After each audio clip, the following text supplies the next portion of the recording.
How about that?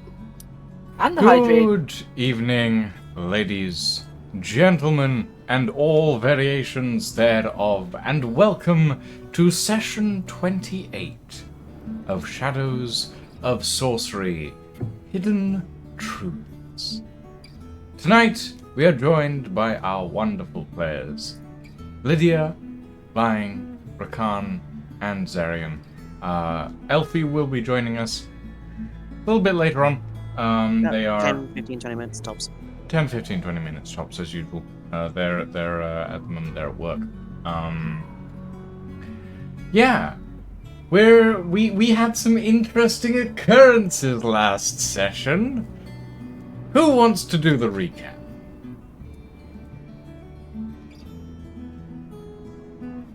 Nobody. Many. Nobody It's wants standard to protocol volunteer. that no one wants to do the recap.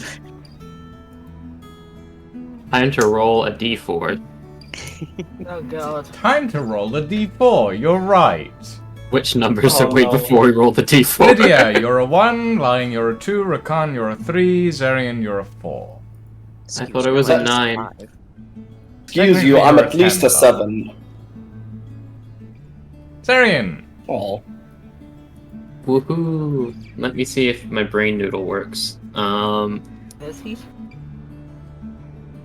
I think most of last session was us getting into the house through the town and having the discussion about, like, us trying to lie about our real intent while probing what was actually going on. We almost got murked by a gangster. Yeah, the Lord had like a shit ton of magic weapon users guarding him, and we vastly underestimated the people that would be guarding this massive fucking crime lord, probably. Literally, it's a fantasy setting, and one of the dude's bodyguards had a gun. Yeah, An so like we enchanted gun. we would have been fucked if that didn't happen. So we bluffed our way through that with some magics. Maybe not permanently. Probably not permanently, in fact. But as of our understanding, they have no intent to murder us as of yet. And we're going to meet up with them later at their office. After that, we went to the inn, did a whole load of rich shit, which made the librarian very, very physically ill. And then after getting our room for the night, we kind of like settled in.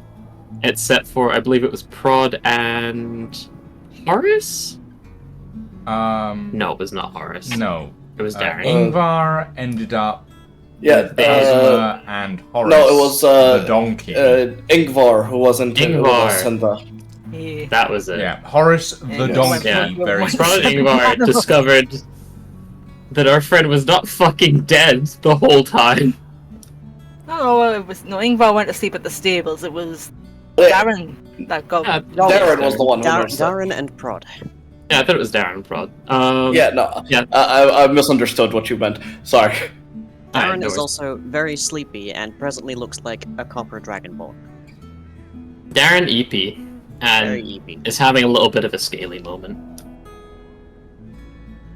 But yeah, I think that's about where we left off. I'm probably missing some core details, but You Alright. summarized most of it. So, yeah, last session, the 5 of you arrived, bid adieu to your travel companion that helped you arrive at the city, Elban. You entered the city of Farrenholm, inquired as to the whereabouts of a figure that apparently everyone is terrified of, followed a courier to the home of Gabriel Blackwood, spoke with him after finding out that his whole estate and his entourage were basically covered in various magical items and enchantments. Then met a woman called Tefta Divala, who owned the Pillars of Silk Inn in the High District of Farrenholm, where the librarian was promptly very sick. And that's where you stay the night. Whereupon Darren and Prod, in a bathrobe, happened to have their attention caught by someone throwing rocks at Darren's window. Darren went down to investigate and found that Isaac Galmek, back from the dead, asking what the fuck you guys were doing here. And that is where we left off. So yeah. Let's load into the board. And we can get into the story as it stands now. And I've got a bit of I've got a bit more of the city built now, so there's a bit more visual. Lol. So give me a second to set the scene.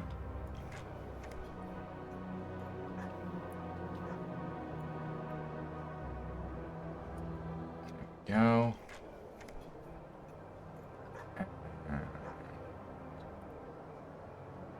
Summon players to board. Elfie is here. Not Hi, quite here. I'm here, by the way. I actually am here. Hello here. God damn it. Alright, Dad. I'm not a dad. I'm a librarian. It's the same thing. Tell you to shut up, you know. Oh wait, I am also a dad. Are you? I think so. Librarian lore moments. Not in real life. No, I knew that one. We gathered as much on that one. Yeah, I would be quite I surprised. don't know, Lucian, have you had a child recently that I don't know about? Oh no. If anything, I Lucian is mean- maybe. I'd be surprised if you hadn't noticed at this point. Gotta be honest. You're right, I shouldn't have ignored the 12-week pregnancy bulge that's clearly at your tummy. We're not even 20 Not minutes like in into this line of stream and we're joking at all. we're No, not this even is 20 actually minutes in awful and I we're hate it. already talking about MPreg, really? Oh, moving on. No. Literally just no. got here. Why are we talking about Emperor? We're not anymore, it's over. It's not In as fact, if we didn't. Okay. I'm Anyway, sorry. Jesus. Elfie, do you have the invite code? Yes. Yes, I do. But you're gonna have to give me 1 minute. I literally just got back from work. I'm sorry. Okay, that's fine. I'm just making Fine. sure you have it. Because I know we've been chatting a bit since I posted it. Okay. So, last we left off, Darren and Prod, you two met Isaac Galmek outside the Pillars of Silk Inn.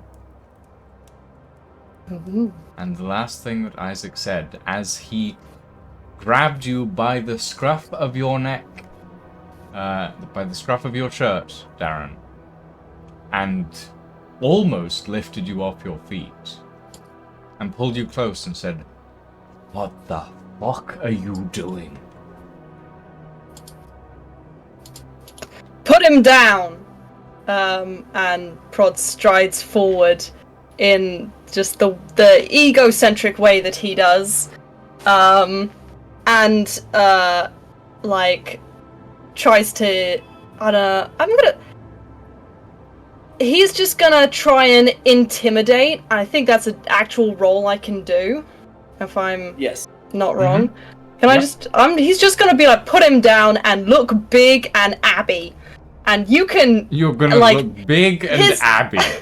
big and abby, like his, dressing robe is undone, just enough. Like it covers what matters, but like you can still see abs. So as a note, you're not wearing any armor at the moment. No, I will pure minus abs. that from my from my AC. Just give me a second. Pure abs. Just pure abs and a little bit of drunken anger. That's all I'm gonna say. I think. Did I do it? No? I'm confused as to what I've done today. Oh boy. Sorry, I'm in the weather. 1 second. Spit! There we go. 16! Ish. Okay, let me That's a 16. pull up Isaac's character sheet right here. You're gonna show it to me and his, like, resilience is, like, 40 million. Like, no, I shall not be It intimidated. turns out Isaac was min-maxed the entire time. Don't put it past that. Lore accurate. Hold on, I need to check something. Because, by the way, you've been seeing Prod looking fairly jovial this whole time, but someone just threatened his bird friend, and he's someone angry just about it. Threatened his dwarf friend. Dwarf friend, sorry, dwarf friend. Yes, Bird Apologies. I'm friend the is- dwarf. bird I'm- friend Oh, is my min-maxed. emotional support dwarf! No! Yeah. Oh god. So yeah, he's not gonna put a hand on anyone because, you know, bit of rough and tumble, but Mm-hmm. I'm sitting on my bloody again. Ugh. Okay. I need to pull up the old character sheets. Got it. Good luck. Okay. There we go.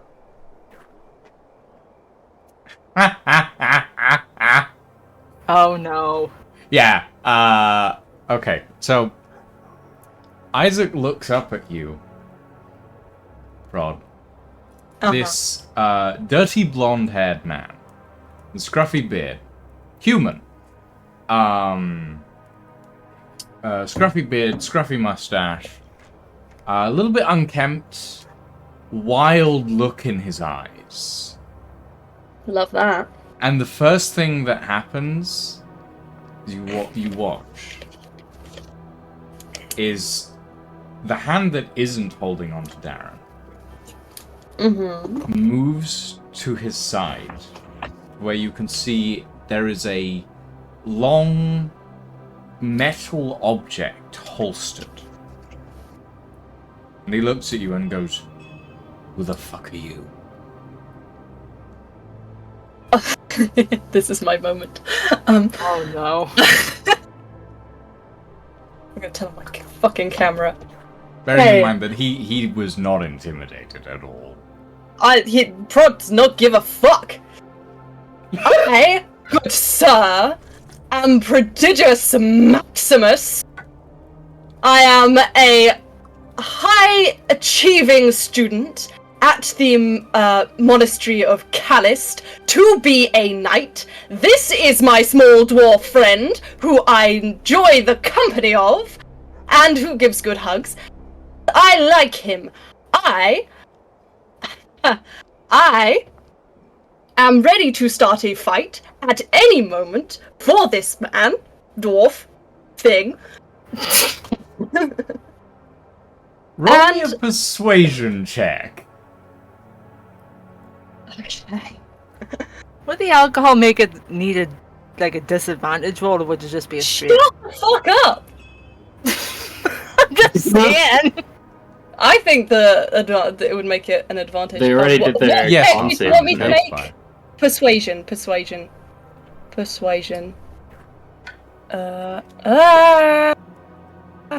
Sorry. Normal roll. It's 9. 9? 9. Okay. Hold on. Let me see how much damage this guy's fucking axe does to your skull. Well, not quite that. He's human, but, right? He can't reach my head. He's human. They have yes. a gun. Oh, that's a gun. He is human. He's got a gun. He's got. Ah, it's fine. Prod's. Actually, I need to take off the armor class of Prod. Hang on, let me. You do need to take. Prod is slightly less bulletproof now. Yeah. Let me. Matt ain't gonna do much. Okay. Ooh. Okay. Yeah, I just unequipped my my armor. That's not good. 1 second. I have an idea. Oh no. That's just gonna be my sense of this stream. Just oh no. Also, lying. Please de-escalate if you can. Because Prod you is can such do something if you want, lying. Prod is an escalator, you know. I'm waiting for this exchange to end. Back. And also, Elfie is an escalator. I need you to make a wisdom saving throw, Elfie. Oh, I'm wise. That's fine. Wisdom, baby. Can Tailspire, not Tailspire. I need to have that. Nope. Hang on. Met. Ooh, that's an 8. That's a fail.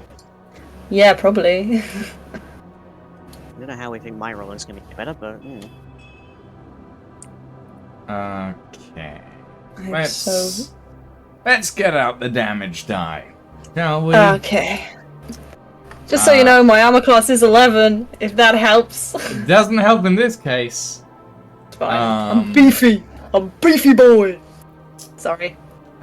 I'll calm down at some point. Mm-hmm. Right. He'll be hold calm on. when he's Let me bring up the various tools. People on that stream can't see this, but I'm live in this Discord call and I'm just bouncing around. Can they not see this? I actually haven't checked the stream. I've always got the stream open because I'm the terrified camera that they're gonna I just actually keep the see chat me. open. Because if I kept the actual stream open, I would see DM view of things. I mean, I'd never watch DM view of anything. Yeah. Basically the same feel we've got at them. Tailspire, so. It's just Lucian's face, Okay, but slightly so, bigger. me.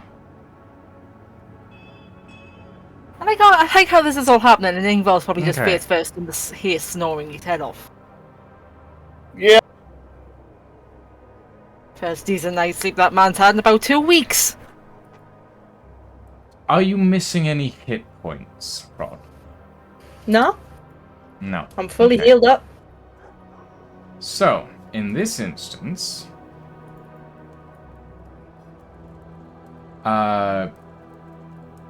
you're relatively not quite close enough to be in melee range of Isaac.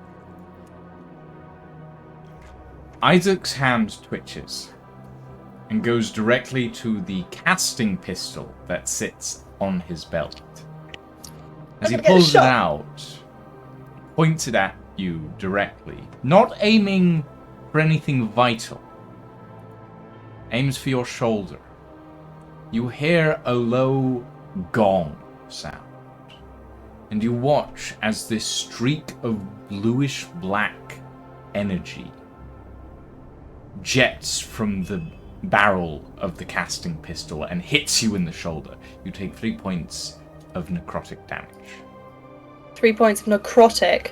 That means, does my hit point maximum go down? No. No. Great No, addition. that's fine.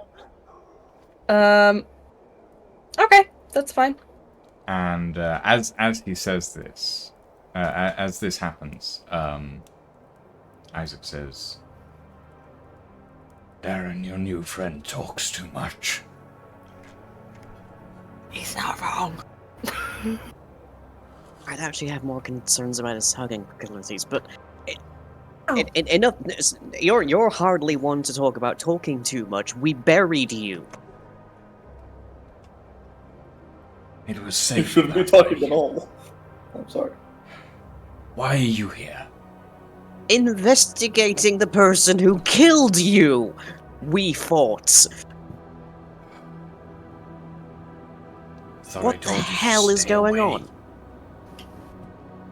You've known us for how long, and you figured we would just stay away when somebody killed you, as near as we could tell? No, we came to find out why and ideally put some clappers on them.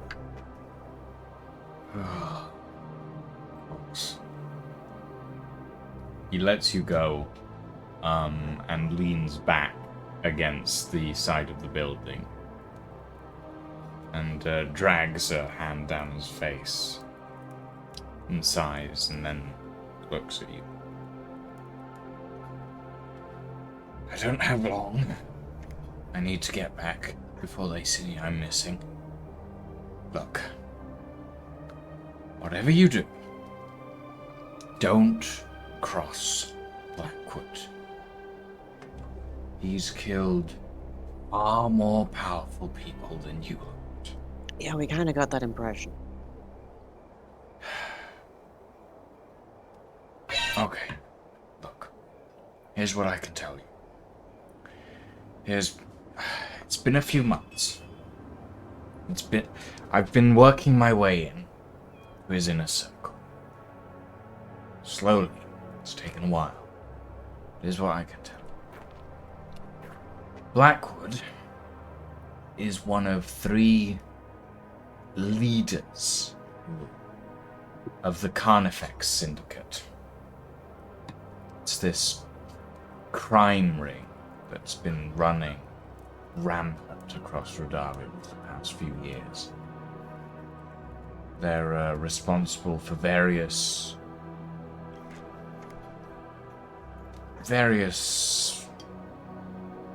wars, smuggling, body trading, so on and so forth. Nothing particularly pleasant.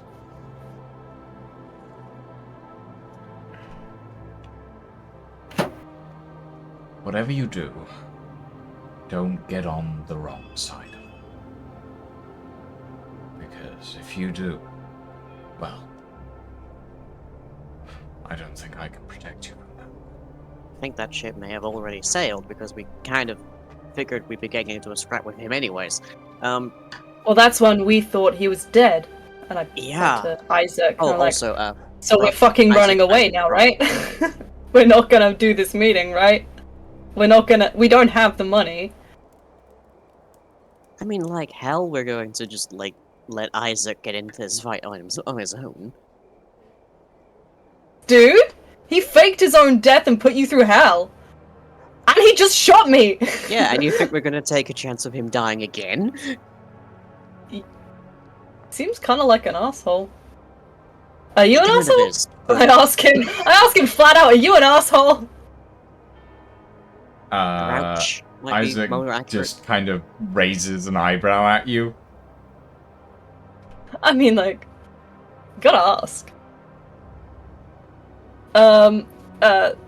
Like, Dick, 3 you have to points tell is us. nothing to prod, so it's like, it was like he was shot with just, like, a fucking BB gun, and that's in it. fairness, that was a very low roll, but that was Yeah. 2d8 damage, basically. But he's still kind of pissed. For,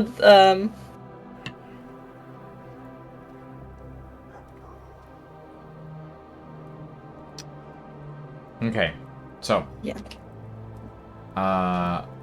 Isaac sits there for a moment and then looks at you and goes, "Look, if you're getting into this, there's a few things you're gonna need to know. Blackwood never goes anywhere without any form of protection enchantments, a couple of rings. I don't know what his magic or skills are exactly. He's some sort of innate magic user. Not sure exactly what. But there's 2 others. I've only seen one of them, but I know the names of both.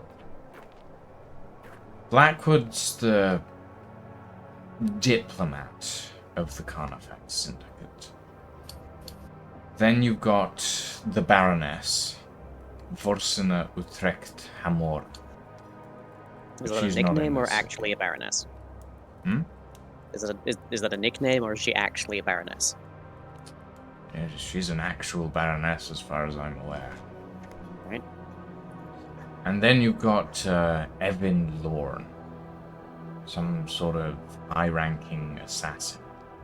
Never seen her, never met her, but I've heard horror stories.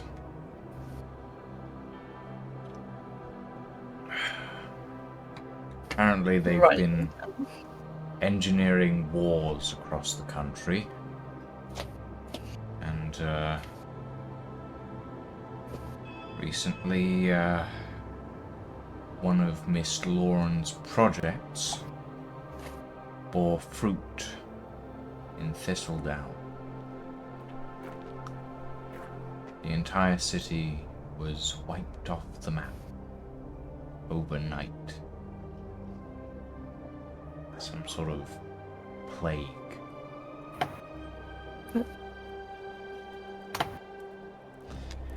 That's all I know. It's been months of work and I've gotten barely anywhere, and that's with pretending I've been dead, trying to get closer. I wish you lot luck. I'll try and help where I can. But I have to get back before they notice I'm missing. Well, stay safe. We are going to punch you in the face when this is done, but stay safe. Why not now? Prod just whispers that just to you, Dara. No, yeah. Right now, a bruise might be suspicious. Well, I Also, wish you probably luck, best Darren. not to take him down a peg while he needs all the pegs he has. I wish you all luck. And with that, you watch as Isaac Delmec puts the full faceplate helmet back on, the dark iron armor that he's wearing, and disappears off into the night, down the street, and out of sight.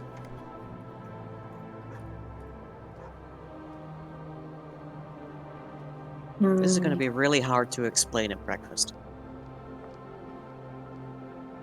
I was planning on scaring him away with other methods, and that would have been harder to explain. So, I think we're doing well.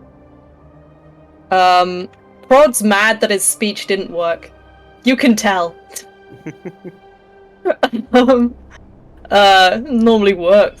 He was wandering away, kicks a can on the side of the road. It just sort of trundles off back to his bedchambers, grumbling. Also, on the subject of the origin of Carnifex, Carnifex is the Latin for butcher, executioner, assassin, that sort of thing. Neat. So, yeah, there you go. Nice. Butcher assassin. So, the Carnifex Syndicate is Oh, roll me an intelligence check, Darren, actually. Considering you do have a background in Thieves' Cant, don't you? Do. Yeah. Oh, hey, Okay. the one good roll for me today. That is Yeah. a 19 total. 19 total. Okay, so, you are aware of the Carnifex Syndicate. You've heard of it in the past. It has reaches throughout Radavi. Various places you've heard whispers of specific smuggling rings reporting directly to the Carnifex Syndicate. They have their fingers in many different pies: forgery, smuggling, slavery, body transport, even corpse selling. Like, they essentially anything that snatchers. makes Wow. money, they do it. They do not have qualms about what they do. It's not a pleasant business, and a lot of, like, more, I won't say reputable criminals, but a lot of criminals who don't want to end up on death row steer clear of them, essentially. With the 19, I will say that you've also heard of Evan Lawn. Whispers, very faint whispers of Evan Lawn. She is known as a assassin. She is known as a poisoner, and generally best to steer clear of. Her services are very pricey, but she has never failed a contract.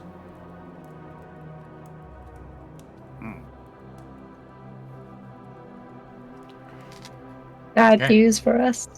Very bad news for us. So, is there I anything... can't find where everyone's at on this map. Can someone? Is there a way of like TPing? Have you clicked the other players, like on their side icons? I just keep going back Oh, to the apologies, stables. Elfie. Give me 1 second. Now that you're actually in, I can give you control of this. There you go. Good boy. Oh my god. Quadratus Maximus. Why is Ingvar miles away? Staying in the because Ingvar stables. is Oh, staying in the right, yeah. stables. Yeah. Right. Stab. Sharing room and board with the donkey. The entirety of Little Donkey just started playing in my fucking head. I'm so Oh. sorry. Primary school was an experience. I'm so sorry. Okay, so, is there anything else you two would like to do before you... Prod, is there anything that you need urgently explained from what just happened, or can you wait until dawn? Why? You know what? Fuck him. I don't like him, and I just walk upstairs. Don't care. This can include out of character. This can include why do you look like a dragonborn right now? But You know what? Prod went to theatre school, man. People look Okay, different every minute. Hair dyeing is the norm. Someone's skin turning scaly. It makes sense. Just a costume. He might ask that in the morning though. He's Yeah. currently very cross and a little drunk. right. I don't mind then. I'm off to bed again. Hopefully, no more rocks at my window. Okay, so, you both retire, Ow! Tours. and the morning comes to bear. The five of you awake, feeling somewhat refreshed. You are... Well, four of you are met with lush silken sheets and soft pillows and wonderfully luxurious surroundings. One of you is met with hay and hot donkey breath as Horace munches on your hair, Ingvar. Just you- like Mummy used to make. And yeah, it's the best sleep he's had for a while, so maybe he prefers face down in the hay. Mm. Or he could have just been exhausted, one of the two. Mm-hmm. Fair in So- war.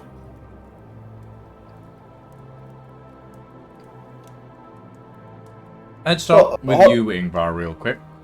What are you doing? He's stretching his muscles, making Jerry's legs attached, all the usual morning stuff. And then he's probably just gonna nip next door. Because that's a inn next door, isn't it?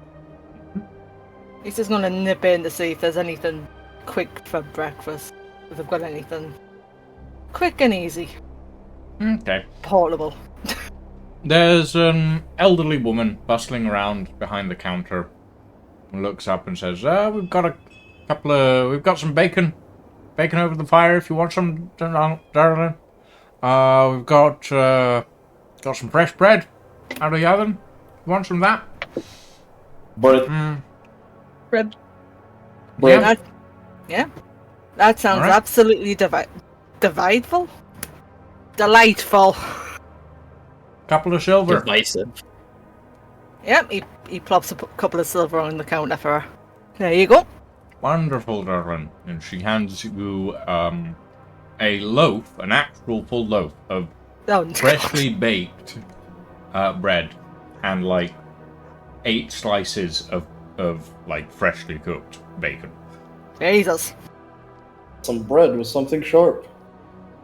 Thank you very much. Bread. Bread. At least it's not stale bread. Yeah, this seems like pretty good bread. He's gonna pick up his bread and bacon, gather the animals, and probably just start wandering up the street, munching Alright. as he goes. How about the rest of you? Suppose as I wake up, just head downstairs. Does this place come with a free breakfast buffet? It cost 5 gold a room. It better come with a fucking buffet. God, I'm having flashbacks to Travelodge. Yeah, These eggs are too dry. I'm definitely going to I like- breakfast, and I'm also I'm- like So you back in you my all usual walk shit. downstairs, and you're directed into a side room where there is a spread of various breakfast items.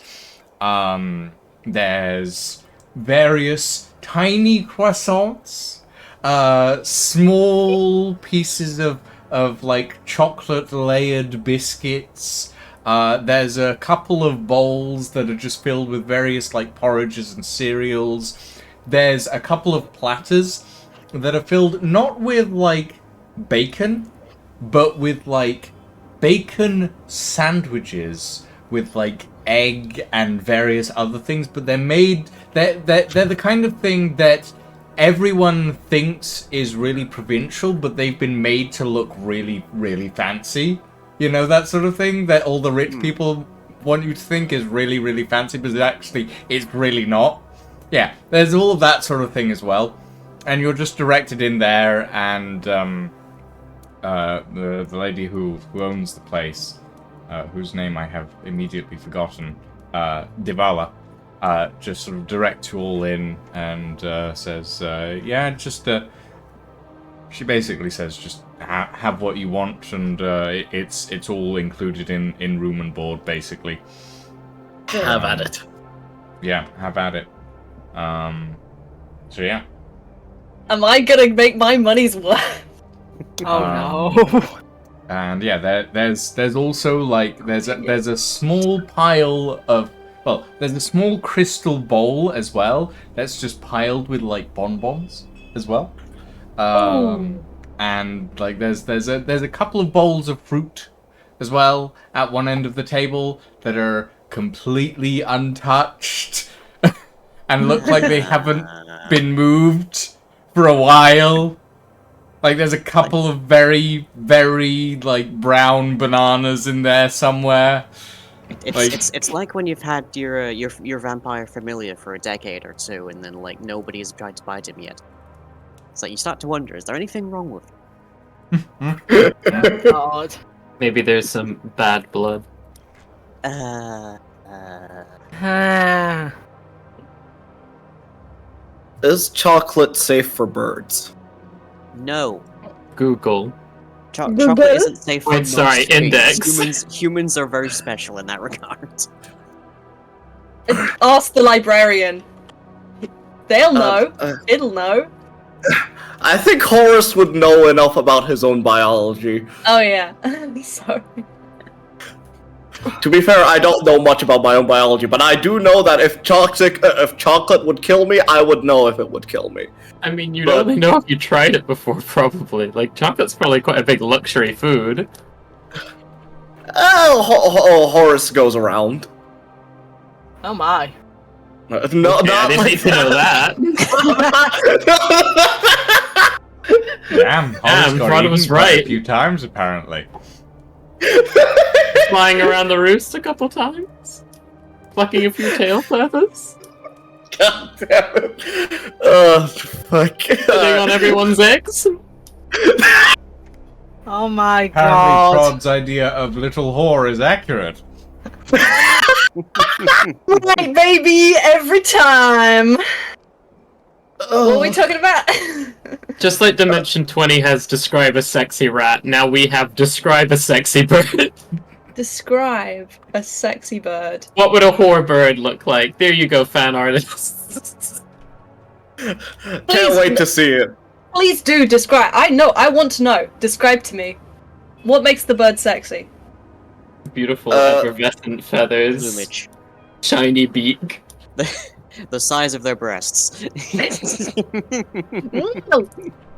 Horrible flashbacks to a fact I learned recently that I'm not going to curse you all with. Now you've said it, you gotta say it. So, gotta say it. pigeons make milk. Yep. Oh, Right, that's fantastic. I want to drink that. No. I wanna What? I want to know what pigeon milk's like. That sounds great. I love how I'm like, oh, I learned this cursed, horrible thing, and you're just like, I want to Wait. guzzle the liquid. Did you learn Most that on people are upset enough to know that Dimension human 20's new milk exists. thingy? Sorry. Yeah, I learned Also- it from the new Dimension 20 show, and I hate this. I learned it from Animal Crossing, so like, cause I'm watching. Oh yeah, Animal pigeon Come milk up in from Animal Yeah. Rooster. Please don't tell me. Anyway, Well- back to the D&D campaign. Back to the Crossing. Lucian's just Brief- munching, being brief like, road fuck facts these guys. here. I'm waiting for the pigeon milk escapade to end. I'm Okay. just gonna build while I wait for this to blow over. Oh, perfect. Oh, yeah. Alright, not blooding. gonna talk about the super sexy male. You all finish up your breakfast buffet, which includes tiny croissants and little bonbons and a variety of other things. You may all consider yourselves well rested, to the point of a long rest. Yay. Make up those 3 bloomin' hit points back, dickhead. Yo. Prod's used to being so used to like damage and stuff that he's completely okay with it, but it's the thought he was trying to protect a friend and that guy shot him and he even likes the friend. I'm confused and mad. By the way, Darren, are you still dragon? No, that Okay. wore off Oh hours yeah. ago at this point. Over breakfast I go, what was the dragon thing about? Dragon thing? What Yeah, dragon you thing? get I more remember scaly. a lot going on last night, but I do not remember you mean Ingvar's dragon? They No, kind no. of just adopted it a few towns ago. No. As we were heading over to your fucking spicy friend, you turned a little scaly there, my dude. What? Scaly? Scaly, you know, with the he's like making like little wing gestures and little like nose gestures, like it's something he has to dance around. I have more Let me- so than usual. I have no idea what you're talking about. Bonnie, is that appropriate? Are you allowed to ask why someone? You don't just ask. Oh, I'm sorry. Wait, something happened last night? What's going on? Oh yeah, we Okay, met this motherfucker. Guys, any of you who aren't presently already sat down, you may want to sit down for this. We had an should encounter probably last get night. the other one before Yeah, we we start should get talking Ingvar in about. on this. Yeah. Ingvar's gonna love to hear this. He just sneezes at the mention of his name. Huh? You make your way back up to us anyway, because I think didn't we agree that we were going to meet back at the tavern after you had your nap? /sleep. Speaking of Ingvar, Oh, round is it about the this gate? He time, needs to be you let get through to the gate. the checkpoint where there are guards. Mm-hmm. What do you say? Hello there. I've got business with my acquaintances who are currently up in the inn. I'm forgetting the fucking name. The Pillows of Silk or whatever the flip it's called. One of the guards steps forwards, looks at you, looks you up and down, looks at the donkey, looks at the dragon, looks at you again and goes, I'm sorry, entry to the High District is restricted to residents and approved peoples only. Well, that's funny because you let me through yesterday. That was a different guard, sir. We Oh, that's rotate the on black team. shifts. Does someone want to come and pick me up? Yeah, I think we would have figured out that you probably wouldn't have. Yeah, we'll get you like a Been doggy let bag through. for breakfast. Yeah. Pocket bacon and stuff. Yeah, I don't know if I have a rucksack. To be quite I honest, have some sort of bag. I'm just Ingvar shoveling probably tiny has more croissants in bacon there. than you guys do. Because those bacon sandwiches are really small. Really tiny. Like, Tiny. This He big. just holds up a slice of bacon to the god. Hey, This big. can I get through for some? If I give you bacon, will you let me through? roll a persuasion check. Oh Nat 20, Christ! nat 20, nat 20. Nat 20. Nat 20, nat 20, nat 20. I've got nothing in persuasion. Jesus. Nat Nat 20, 20! nat 20, nat 20. Nat 20. Eat us Into the void. as usual. I mean, it's not bad. 6 points off. That's just a 14 because I ain't got persuasion. He looks at you and goes, look, I appreciate it, but I've already had breakfast today, and It's I've really got a nice job bacon. to do. So if you'll just kindly move along. You don't suppose Kazma could just fly over the top of the gate? Carrying you. I mean, the gate also has built-in Tesla coils. I don't know if that's the best idea. They might snipe you middle. down from the air. Yeah. True. Just wait until we come pick you up. We sort of went, oh, we would have realized at some point that, They've got to come down here You're- for the office anyway, I think. yeah. I thank the innkeep and I'm like, that was great stay, good stuff. I didn't see any knights, but you know what? That's all right. And then move on. There's nothing else we need to do in there, right? Not that I recall. Cool. Alright. So the four of you envoy yourselves out of the Pillars of Silk. And off towards the gate to the High District. I assume, Yes. Yes. since you're all just... I just go and roll down the hill. Oh, I should move my character. Yeah, you can do that now. Oh, this might take me a minute.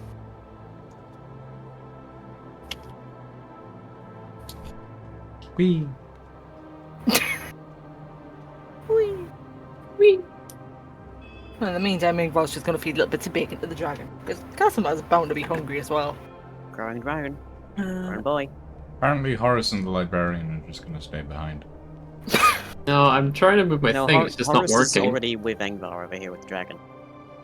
Let me try and... Oh, now I can move it for some reason. I've been having this thing where it doesn't actually let me click back into the window from the Roll20 thing. Unsure why it happens.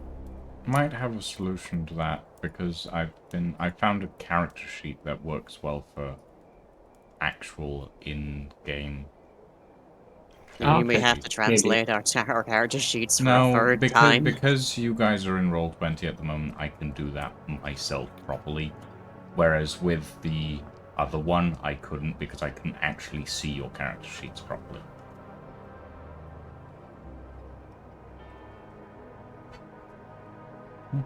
Beep. Yep, Not the beep. it's the beeps. Okay, so the four of you arrive.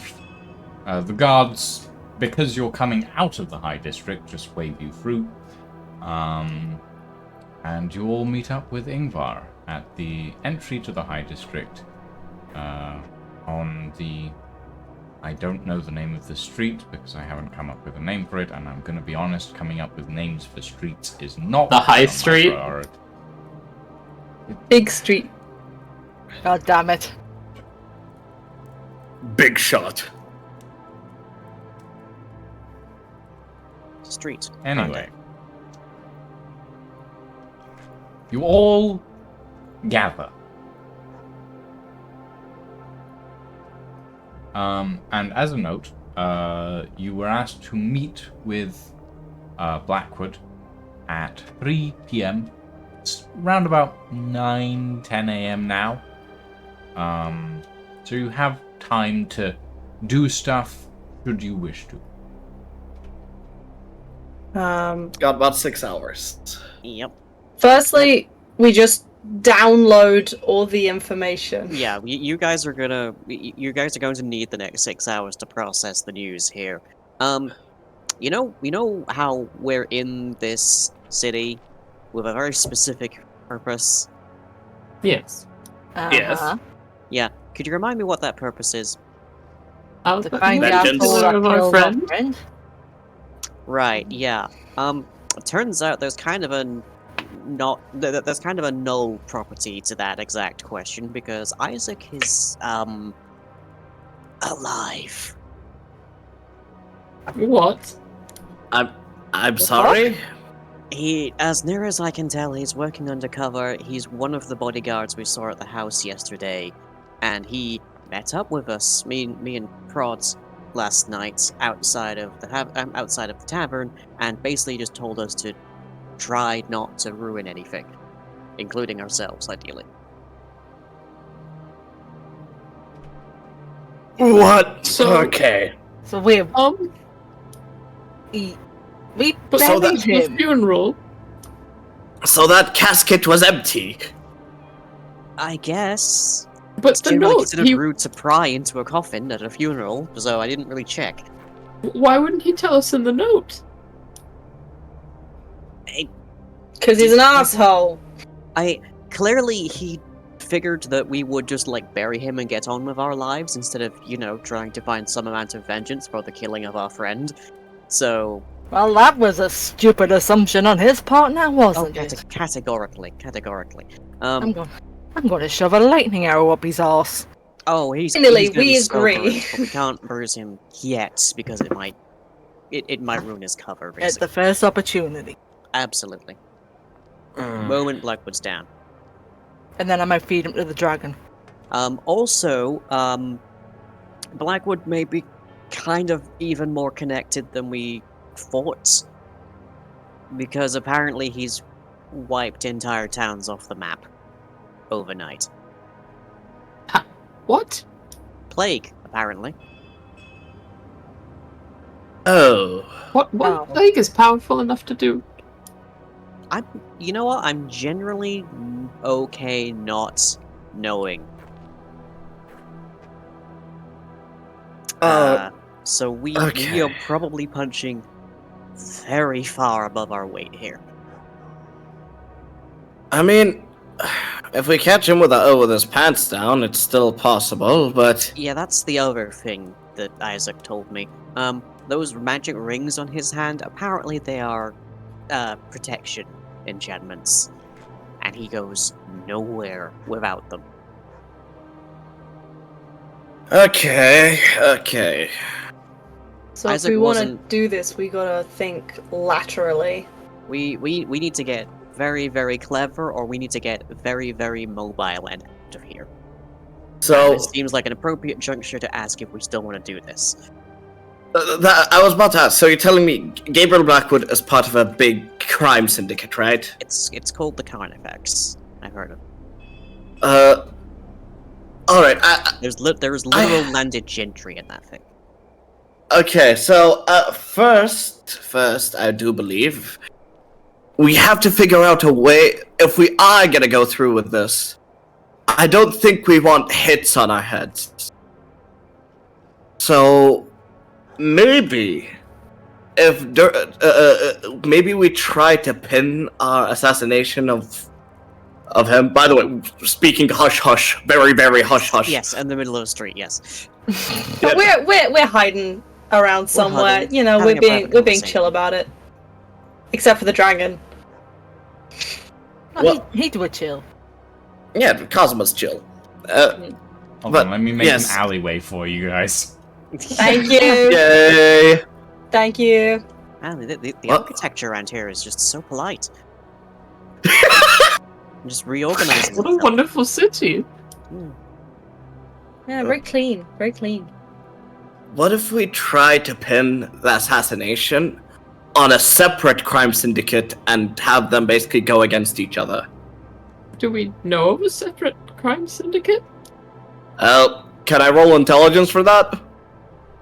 Sure. Can we say history?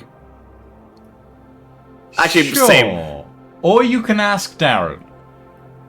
Hey, Darren, do you know any other crime syndicates? Do I?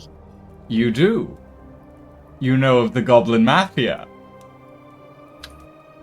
Am I seriously about? Okay, I'm about to say this sentence. We could try and pin it on the Goblin Mafia. Do we have any goblins? No, no. I mean, the Goblin Mafia you especially. You and the dragon are the terrible? greenest people here. I mean, like, I've got face paint. We pop down to Callis, they can dress up you to look like a goblin.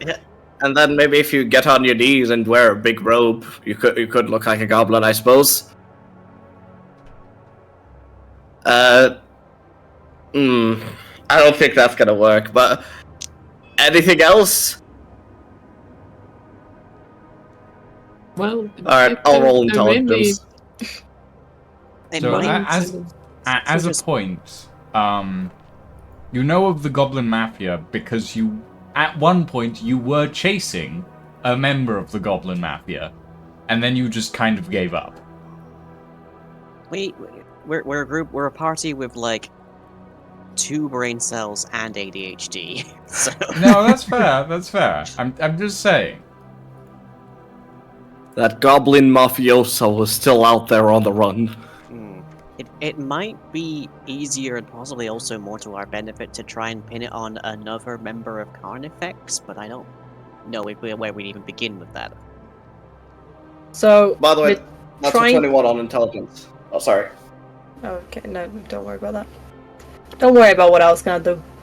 Do the intelligence thing. Yeah, 21 on intelligence, Lucian. 21 on intelligence. Okay, so there are a few different groups, crime groups, in the Rudavi continent, or on the Rudavi continent. The Carnifex Syndicate is the biggest. You're not really familiar with criminal groups. You've heard in passing of the Carnifex Syndicate, and you've heard in passing of the Red Ravens. The Red Ravens are less a criminal group and more of a smuggling group. Very specifically, they are a smuggling group that utilizes airships to transport goods across Rudavi. You've also heard of a group known as Delas Var.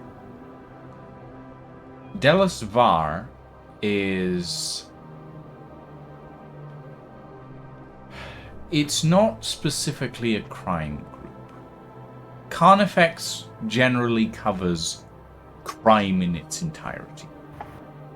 A lot of general small groups do more specialized things. Red Ravens do smuggling. Delisvar covers forging, essentially. Okay. So there's a few here and there, but Carnifex basically killed a lot of the competition, figuratively and literally. Okay. What a, like, I love this illegal vibe that we've got going, but why don't we go to, like, the actual authorities, like the king? Well, actually, the regent, but, you know, whatever. Prod, with all due respect, why do you think crime syndicates exist? How are they able to exist? Because evil people exist, and it's the duty of us, the good people of this nation, to fight the good fight and be knights, yo! Yeah. Let's put it this way: who funds these crime syndicates? I don't know. And how are they? First off, I do appreciate and love the spirit, but I doubt the gods don't know about the Carnifex. The reason they don't fuck with them, as we've seen from with Mr. Blackwood, I think they're too fucking scared to do anything about it. No, that's not how it works. No, it's they just don't know he's evil. That's all. Ah, the People don't- naivety. I'm not naive, but he's trembling. Prod. I'm not Just like- strange, I'm not. Pat the back of your thigh, I suppose. Just Prod is twice my height. We should still go to the king, or at least the guy, the regent who's ruling, and we should tell him about all the evil guys, and we could pose ourselves as. Do you think we're the first ones to ever hear about this? He's thinking. He thinks about that. Think about it this way: Mr. Blackwood has a lot of power. Think of it this way: say the king or the rulers had 100 men behind them. This Blackwood, by the sounds of it, easily could have 500, 1,000 people behind him. It sounds like he has more power than the rulers of this kingdom. If it was as simple as reporting to the kingdom, I don't think crime syndicates would never be able to exist. Prod. Or it could Sits be down and just looks at his shoes for a bit. You've genuinely made him think for a good hot minute. Or it could be these syndicates are funding the rulers, and that's why they might be turning a blind eye to all of this. No, the king's good. The last time I saw him, he was bouncing around, you know. And I'm kind of, I don't know how long I've been out. A fair while. I was. As a note, Rod, Yeah. the king is dead. Yeah, I know. Okay. Like, last time I was about, there wasn't a crime syndicate here. I That you lived knew here of. for like that I knew of. I lived here, and it was. I didn't know. I don't know how long I was frozen by that fucking basilisk Medusa bitch. Things have changed here. Things change all the time. All you can do is just get used to it. We have to do something about it ourselves. Yeah. And in the end, Prod, would you like in the end for the kingdom to take the credit, or would you like the great prodigious Maximus to be the one to take down the Carnifex? I would like to take down the Carnifex. I would like to bring Mr. Blackwood's head to the gates of the castle or palace. I don't know. I'm not quite sure if there's one. That's the spirit. And I want to be a fucking knight. Just like strong pat on the back. That's the spirit. Nice. Okay, now let's chop this guy's head off. I'm starting to go. Also, wait. We still need to plan this out, and also lower your voices. Oh, shit. Fuck. Don't worry. I don't think anybody heard that. This is a really soundproof alleyway. Horace, tactical neighing time. Oh my god. Lucian, can you do the tactical neck?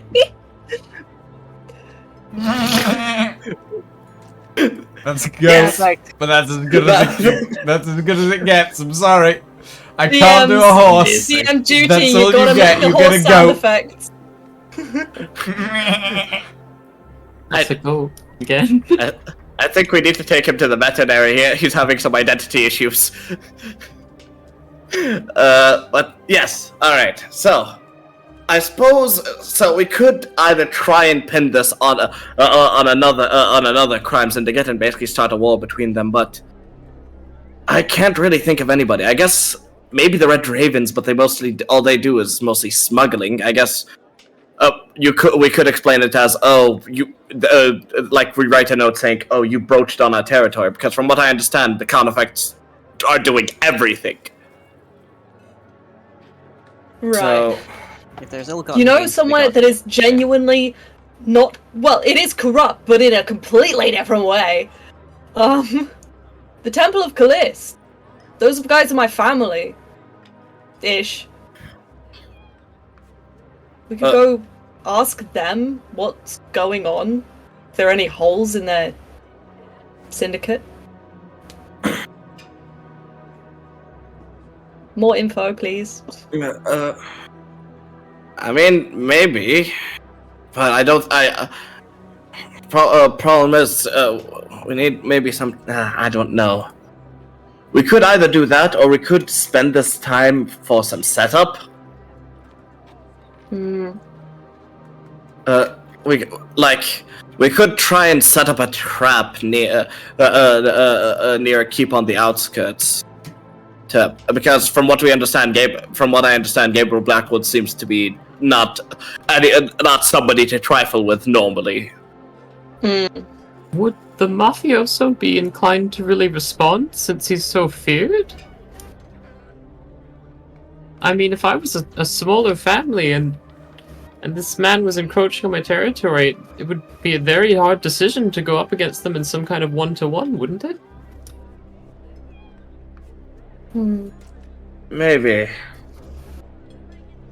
Or we could just basically... We could us just declare war on the Carnifex, but I feel that may be a bad idea. What if we have it backwards? What if we don't want them to potentially challenge the Carnifex, but the other way round? What if we pose as one of the other mafioso and pretend we've done something in their name? Yeah, that's what I was thinking. Yeah, we get them to invite. But if we do it with enough, we could potentially make the Carnifex think there's some kind of inter-family alliance going on. Weaken them, make him distracted with multiple different things. Instead of trying to get another crime syndicate to go against them, try and cause the Carnifex to turn against each other? Yes, that's what I was suggesting, like, half an hour ago. Sorry, there's a lot going on in the head. But maybe that could be a good idea. But the problem is we'd need more intel on the Carnifex to know who could be vying for that position. And I don't think we could get that kind of info in 6 hours. No, definitely not. The other thing is, even if we do manage to distract him, get bodyguards away, there's still the issue of the magical items that they have on person, they're very unlikely to take those off. They probably even sleep in them.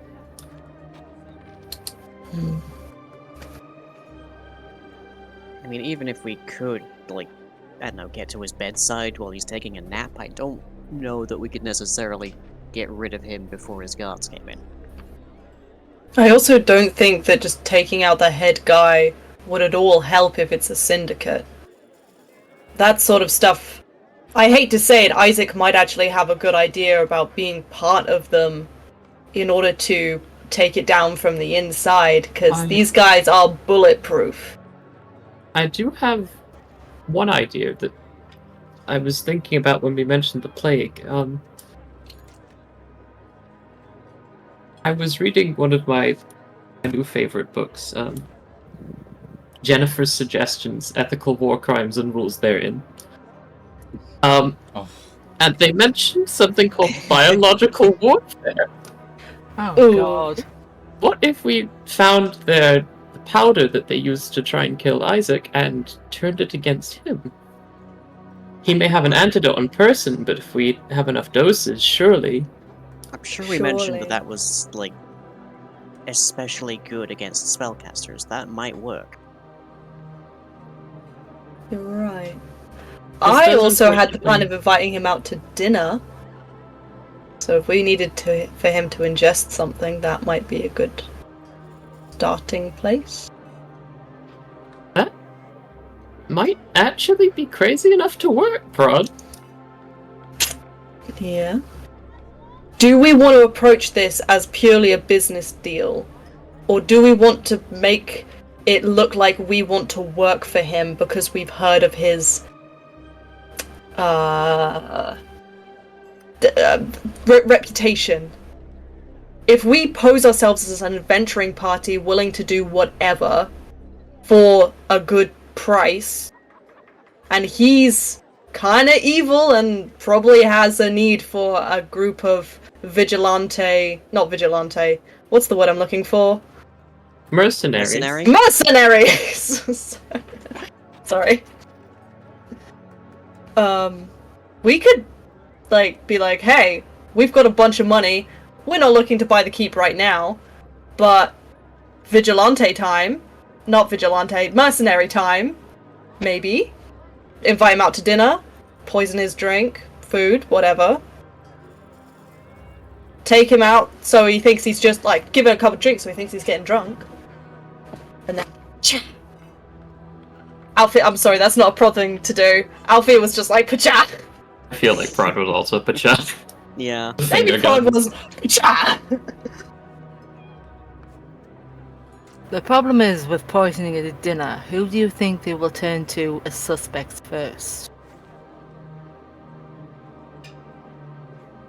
Does anyone know some kind of disguise spell? I don't, but again, Temple of Callist, they are masters of magic and theatre kids, so... If we gain the Also, power we've of got Dragon Boy down Kids here. and poison, I think we could pull this off. I think we Disguise have a kids plan. and poison. I mean, I'm we just need to not make one sure that no for- one with any magical proclivities touches that powder, and apparently I'm not in that group anymore. Hmm. Oh. Well, who doesn't know magic here? Think Prod.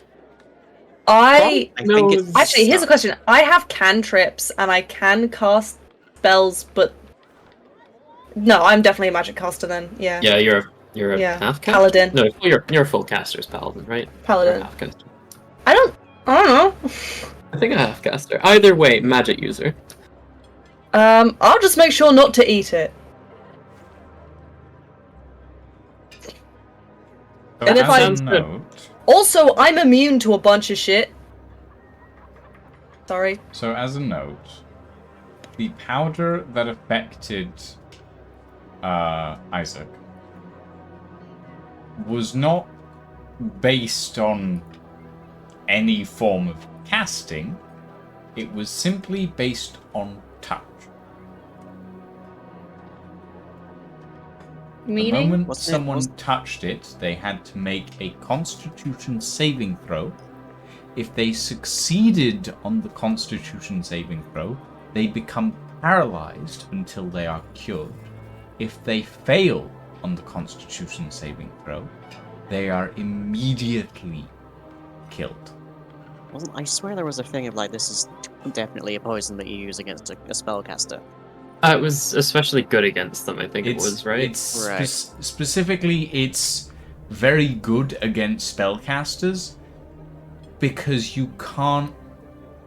It's not detectable by magic. Ah. Yeah. Okay, so download that information. I just thought of something very potentially useful. I think all of my constructs are immune to poison. Ooh. Let me just double check that. I think that was right. Yeah, condition immunities, poisoned, both of them. So what if I use the little messenger robot and delivered a package quotation marks? Nah, last do- time your messenger robot got fucking annihilated. That was because Also, he was I- surrounded by guards. I doubt he would be the first person to open a package specifically and suspiciously delivered for him. Oh no, I just meant it could carry the poison, so none of us have to risk it. Also, how many of us know this? How many of you guys know the spell command? Not me. Nope. All Yeah, right. we- Well, that Not that I know of, at least. gamble. All right. Well, I was thinking maybe we could just basically, set the poison up in his food. If he decides to know, we could just go one by one. Eat. We also need a plan for actually obtaining this poison, which is probably Oh, we quite have that difficult. already, don't Oh, wait, we don't have it? No, we No, definitely No. we have. we have the Don't We have a don't you have a- deactivated version of it. Yeah, that's the problem. Do we have a way of activating it? Nope, but I'm sure Isaac might have an idea. Question is, how do we get to talk to Isaac? Yeah. I'm.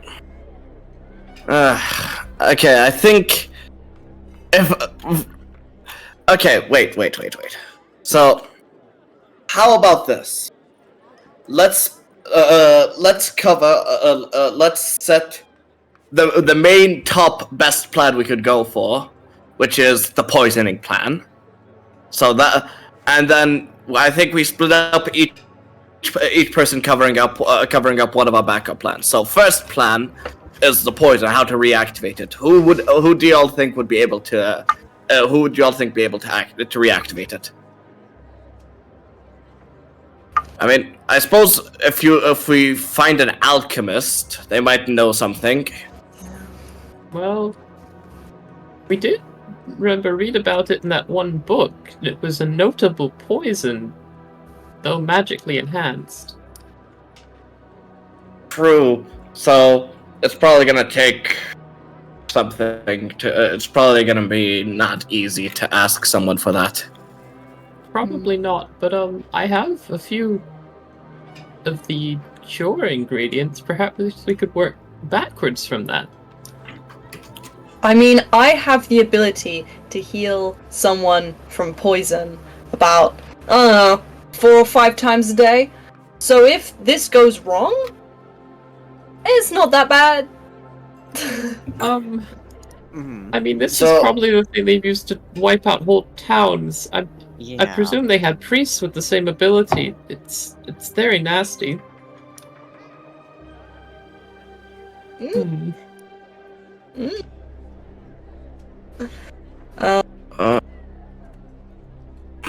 Maybe if we went to the Church of Callus, we could. Yeah, let's There- examine our yeah. options by going there Let's first, go to I a think. temple. Yeah. And then we could probably ask. So we're gonna go to Callus, but we're gonna ask for if they know any alchemists, and if they know any shady alchemists who know how to activate things. Also, they'll give more info on the syndicate itself, and I'll use my fact that I was brought up in a temple of Callist to get all that info. Okay, Juicy info. So what are you guys actually doing right now? I think we've decided we're gonna go to the church. Yeah. Okay, so So we're you probably guys heading are there. heading to the Temple of Callus. Yeah. Okay. So as a note, you have about 5.5 hours before your meeting with Blackwood, if you're going to that. I think we have to. Yeah. Looks suspicious if we don't. We're still gonna... We're definitely gonna pretend we're gonna do exactly what we said we were gonna do when we were in his house. Because anything else, we're dead. Okay.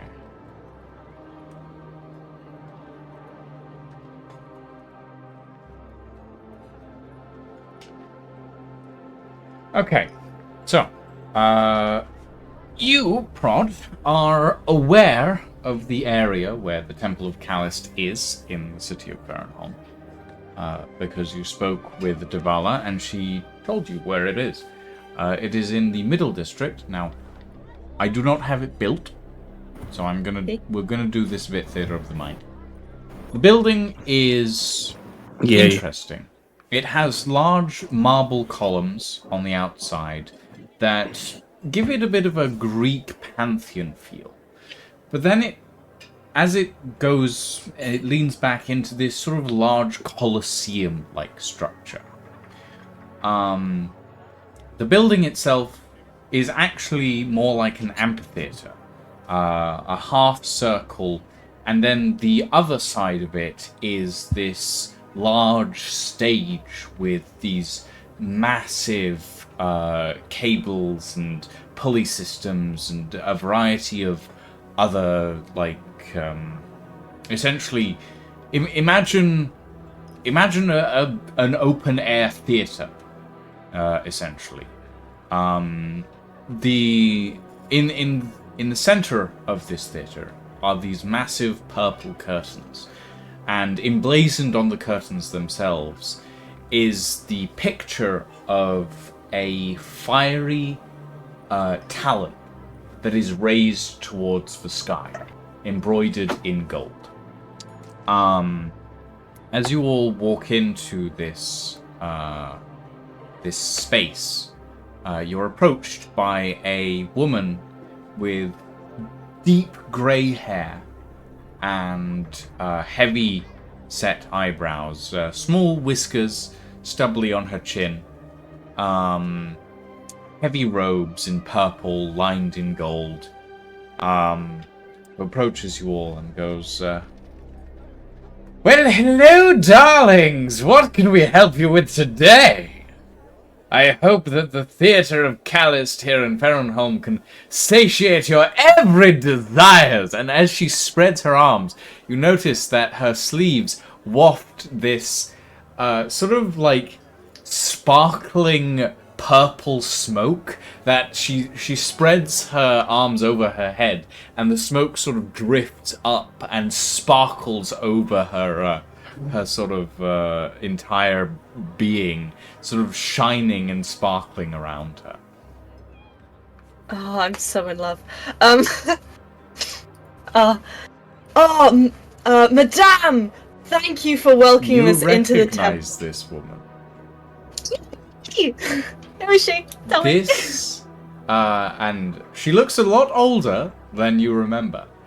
And when you were here, she used to be Matron Dalla Vesna. And by the look of the robes and the symbol and everything that she is now wearing, she is the High Theatre Matron now. She has been promoted, it looks like. And she looks, as she's approaching you all, she looks at you for a moment and then goes, Prodigious Maximus? Darling, it's been years! Oh, but I haven't aged today, Grabs have you I? in this massive hug. He lifts you off your feet, like properly lifts you up. And you realize that this woman, despite how like old she is ripped. You can feel the muscles in her arms, and she's a good like 6'5". Like she's tall. And she just lifts you off your feet and spins you around, and then places you down again and looks at you and holds you there and goes, "Where have you been, darling? The theater has never been the same without you." Oh, I'm sorry. I'm so sorry, matron. I was adventuring, being I'm not quite a knight yet, but I will be. I have very many heroic deeds, I promise. High dreams, you know. High dreams. Yes. Always matron. dreams. I've missed you so much, and I just gave the hug, and I put my arm just politely around her, and like, friends, this is matron Dalla Vasna. She, I was only a wee lad when she knew me. Well, orc years. And I don't know, try and take everyone on like a tour of the theatre, because, exciting. Yeah, I'm just very excitable. I'm so excited. I guess we go on a tour of the theatre. We visit all the stages and stuff, and then I request for them to sit in the audience and see a rehearsal that's probably going on. And I sort of try and get a point where I can interrogate the matron, essentially. Oh yeah, she swans around with you, and you can tell that this woman is practiced in walking on a stage. The way she moves is grace and beauty, but firm and just incredibly robust in her methods as well. And you notice that there's a couple of dancers and players here and there rehearsing as well. A couple of people here and there just setting stage and lighting and all of that sort of thing. You also notice in the background there's a couple of painters who are working on set design and staging at the back. Just a couple of people with massive brushes doing massive brickwork and big set pieces at the back that need to go right at the back but need to be really bright, sort of thing. Eventually you sort of swan around a couple of times and come back to the front, and she turns around and says, "Well, darling, what can I do for you all?" And she grabs you and shakes your cheeks a little bit. Aww.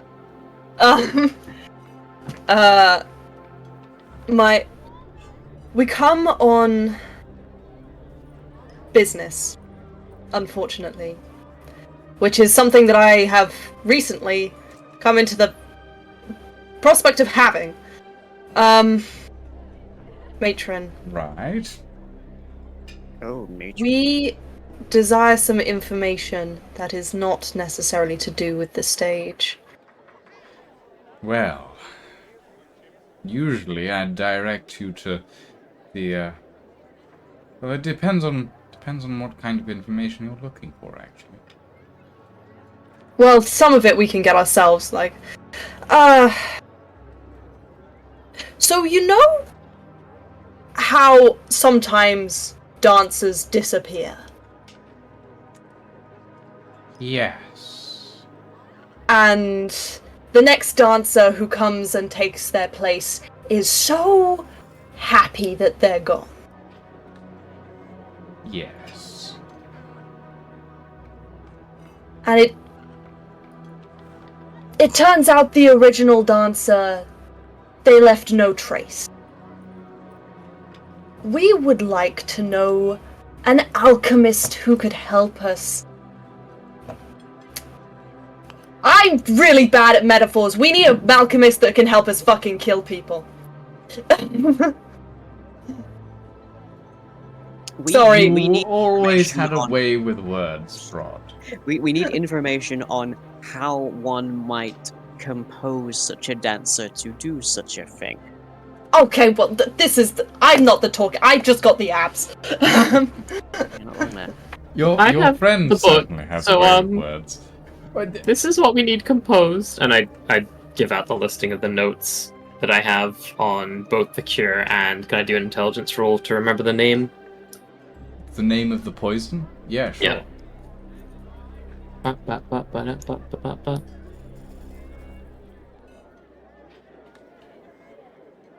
That is a 15. A 50? 15. 15. 50 is okay, I was like, impossible. what the fuck did you roll to get a 50? I enabled its floating dice, apparently. Yeah, no, 15 is, yeah, that's good enough. The Sure, poison then is known I as give that. Lorne's Bane. Putting that in the notes. Weed killer. Got it. As Okay. in Hey, Evan. Lorne. Yeah, that's. Lorne's Bane. Mhm. As in the lawn that we are in- coming up against. As in the assassin, yes. When you mention the name of the poison, you see the matron's face stiffen slightly. And she goes quiet.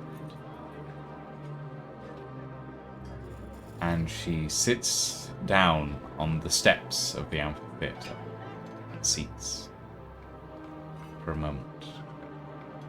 And draws her hands up to her face, peaked. And then she goes,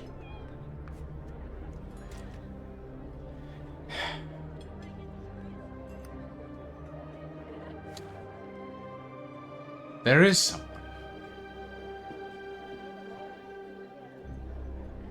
But Callist, we don't do secrets.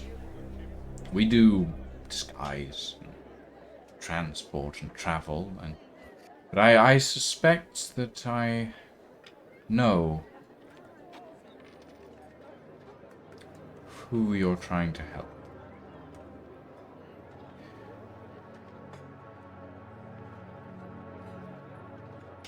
Go to the Temple of Matano. Matano works in secrets. Tell them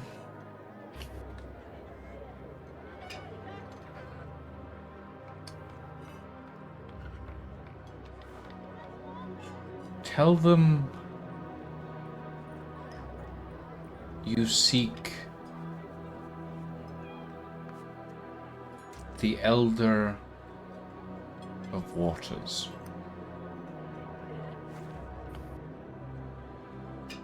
Thank you, matron.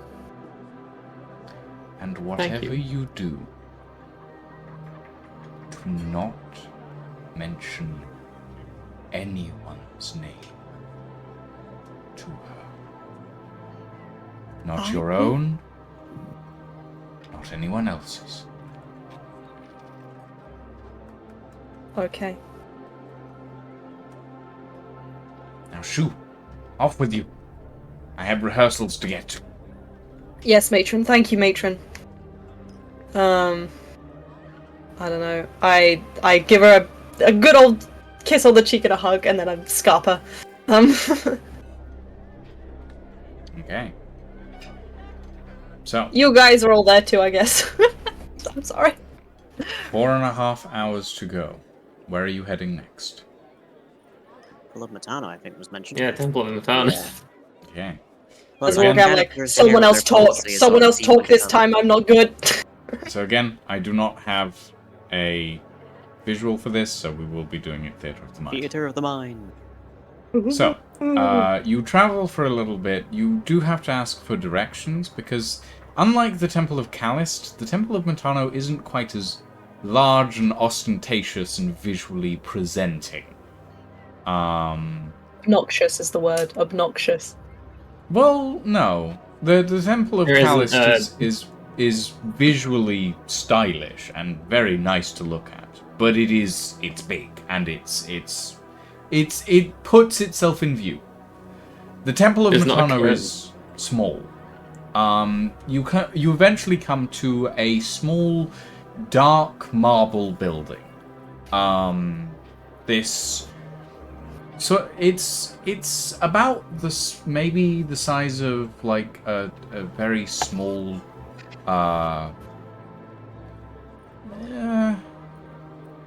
maybe like a. Trying to think of a good comparison. Not cottage. Why my brain is thinking cottage? Not cottage. The thing that goes in a castle that isn't a church, but chapel. There we go. It's essentially a small chapel. It's got small marble columns on the outside, dark tiled roof. There's no light on the inside except for a small blue glimmer. The doors are closed, dark wood, black iron.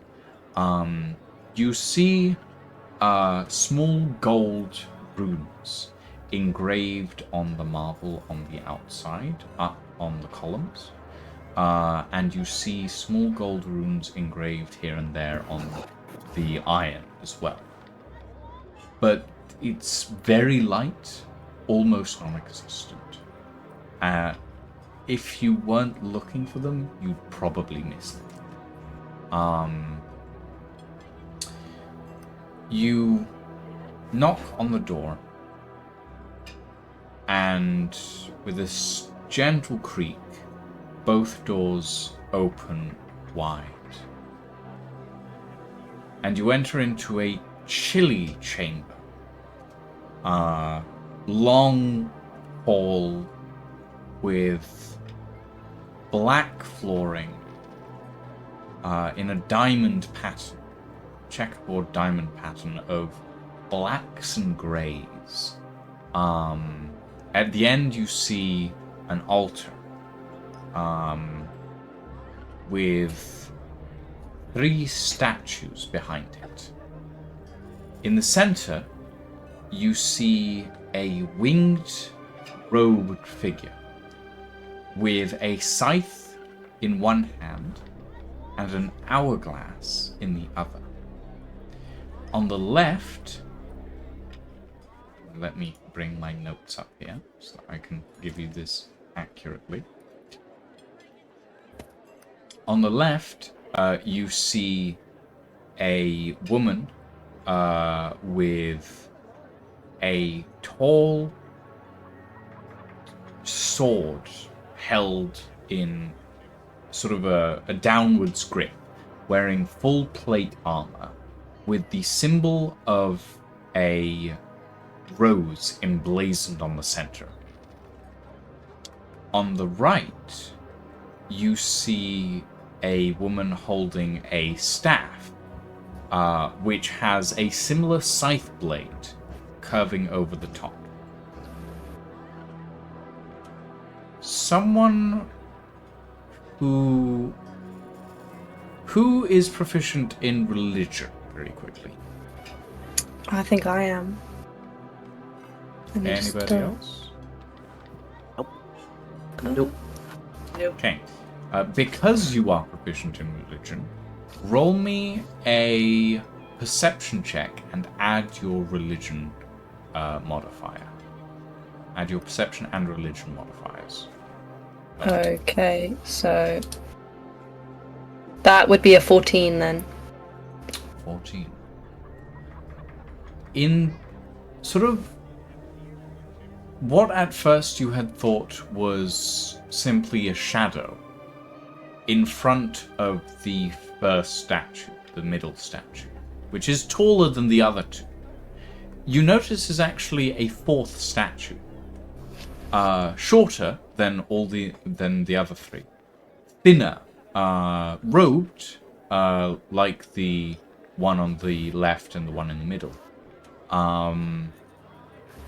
holding what looks to be a book clutched in its arms at the front.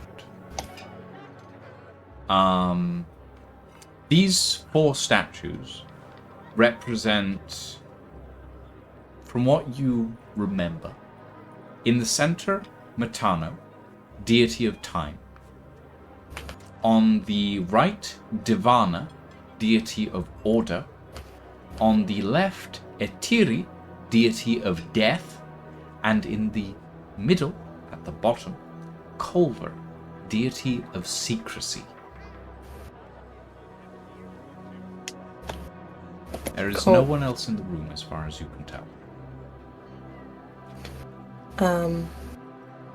I point to the shadows and go, that's Corva, and that one's meant to be Divana, and that one's meant to be Atiri, and that one's Maternal, and I'm sort of like just whispering facts about the things that I the know. facts that you can remember is that Divana, Etiri, and Culver are the adopted daughters and sons of Mitana. Of Matano, okay. That's cool. I sort of poke. Who's got the highest, charisma and talking to people modifiers? I have I have a 5. Let me see, I have a +8 in persuasion. Okay, so I poke you and go, I think you should do the talking here. Okay, what is our objective here? To ask for the Elder of Water, and then they'll hopefully help us make the poison. Also, don't tell anyone your name. Right. Okay, I flag down whoever seems to be in authority here. You see no one around. Huh.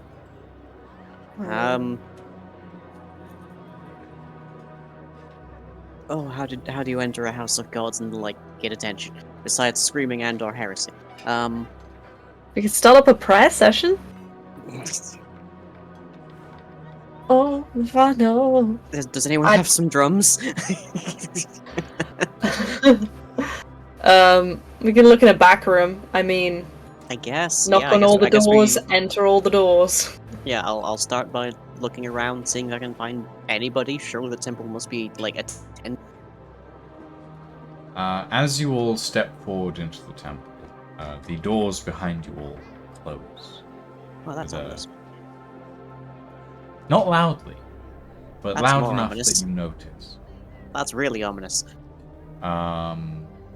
And from the shadows to the left, from behind the statue of Etiri, a figure robed in black with very subtle gold trim steps out.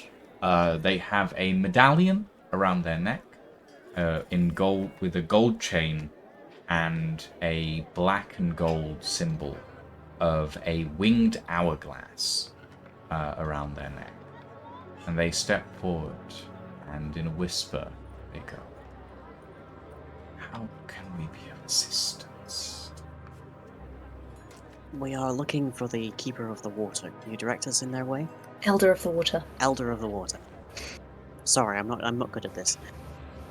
You will seek the Elder of Waters. Why, pray tell? We're on a divine mission, and we will need their assistance to complete it. There is nothing divine about the charge of the Keeper of Waters.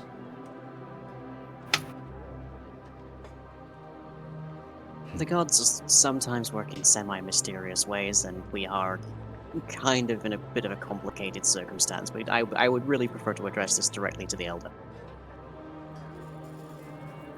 Very well. You watch as the figure, whose face you cannot see, moves to the side and presses a panel on one of the pillars. And you watch as the pillar itself rotates to reveal a hollow in it, which has a spiral staircase that leads down. And they step in and gesture for you all to follow. Well, off we go, I guess. You all descend down the spiral staircase. And the staircase is dark, but not dark to the point of being unable to see. Every now and again, there are small glowing blue lanterns that are hung from the ceiling that allow you to just about see the steps before you.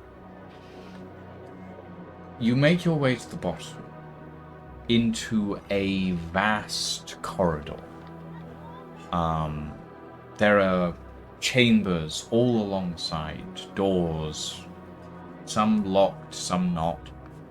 The figure picks up a lantern from the wall and guides you down the corridor until they arrive at a large circular chamber which has a deep pool. And in the center of the pool stands a stone plinth. And on the plinth stands what looks to be a stone statue of a woman pouring water into the pool. The figure puts the lantern down on a pedestal, turns to you all and says,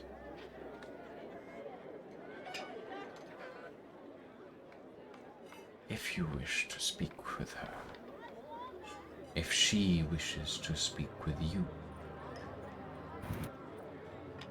you may." And steps back into a corner, into the shadows, and vanishes.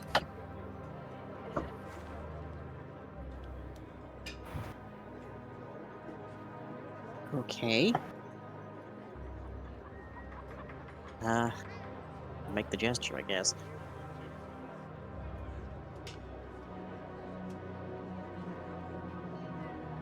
Elder of the Waters? There's a This. cracking sound. You watch as the jar of water that this statue is holding dislodges slightly as the statue's arms move. The jar is placed on the floor before the statue's arms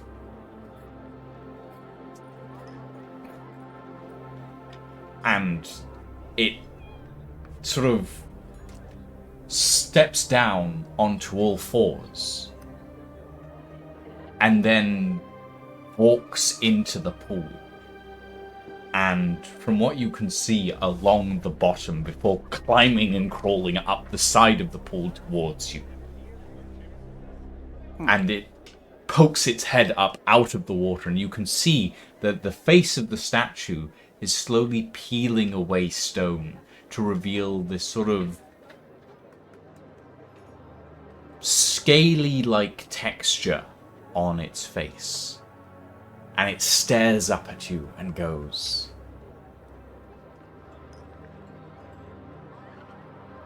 "Yes."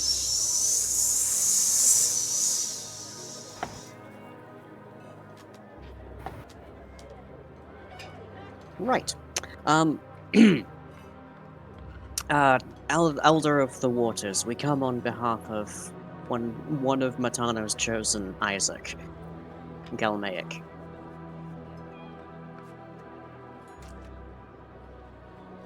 Interesting. Isaac is facing a considerable challenge at the moment, and Why are you name dropping? I because already it's told you. it's the best we've got right now, and I'm not giving him my name. Isaac is facing a challenge of considerable difficulty at this time, and we are his comrades, whether we like it or not. And wish to help. However, it will require somewhat underhanded methods. We are of the understanding that you can assist us with these.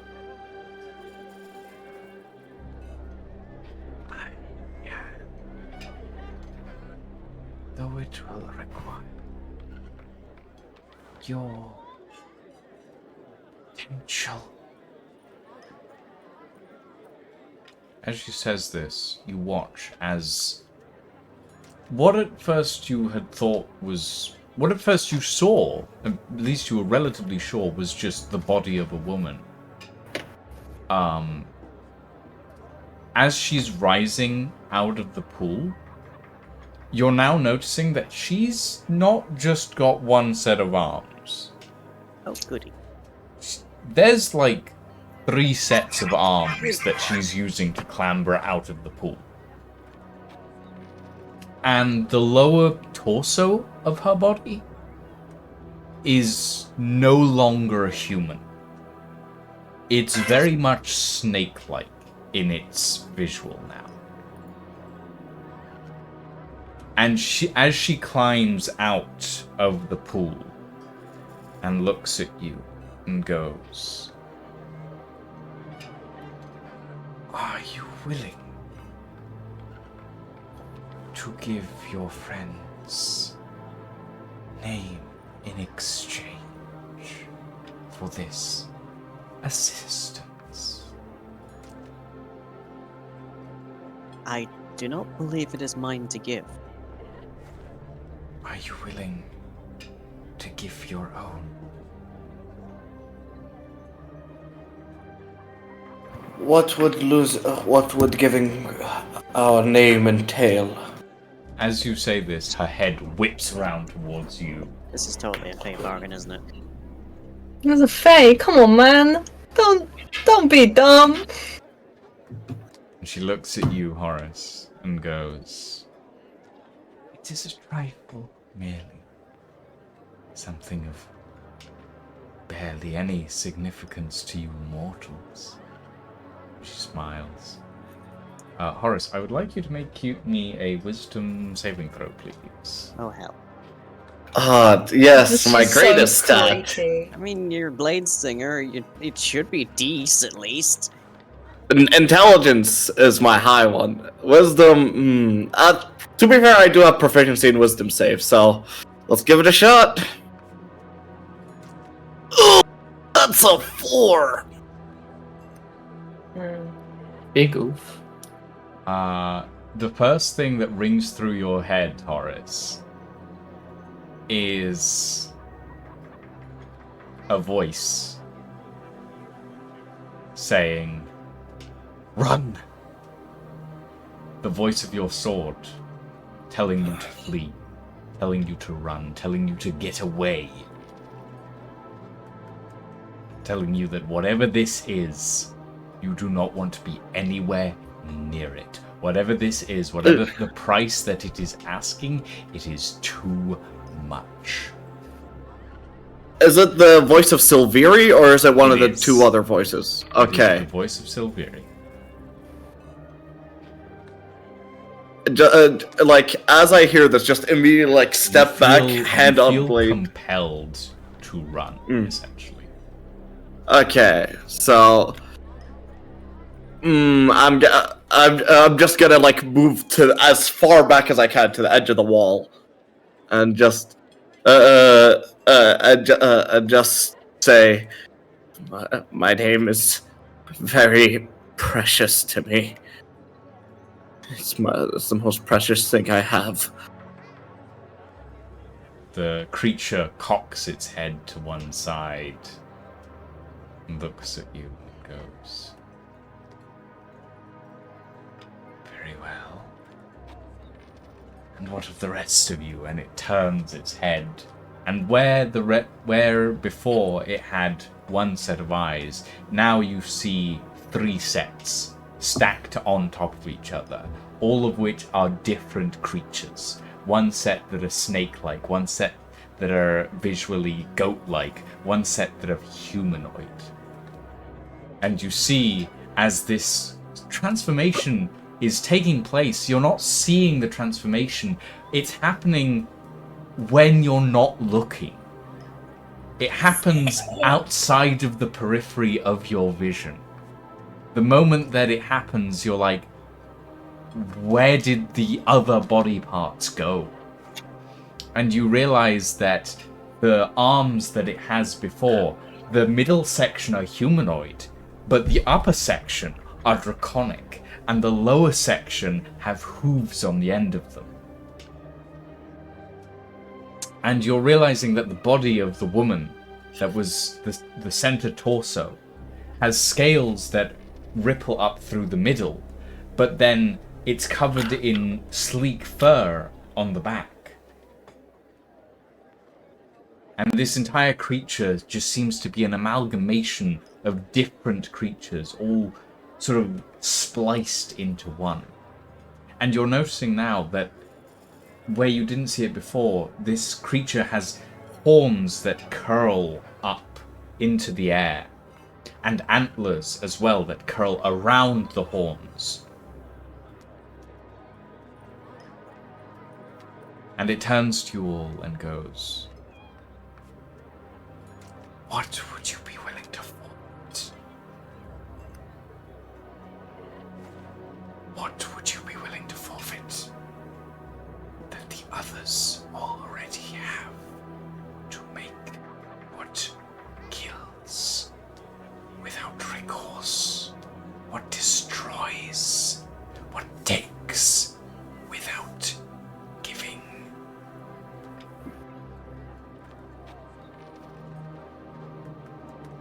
Lying, you said you had a terrible idea. What is it?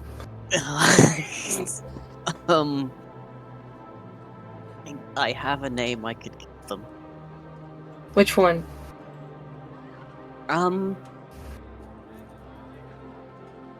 Technically mine. Is it a dead name? I mean, you're no longer using it. It really depends on how, like, Time to trade up. aggressive this creature is. I was thinking about giving it the name of the guy that we don't like at the moment, who I've current Blackwood, because feel like I that's a name mean- I can't give either. Like, that's not a name that's ours. I know it wouldn't be worth a shot. I don't know how many chances we get here. I think dead name's probably a better shout. Yeah, that's probably the best option. Okay. Darren fidgets on the spot for a moment, and then turns around to everybody else and says, "I have a plan. You'll have to go with me on it, but I need every single one of you not to listen." I just put my fingers in my ears. I trust you. Not a peep, Do the not same. a vowel, nothing.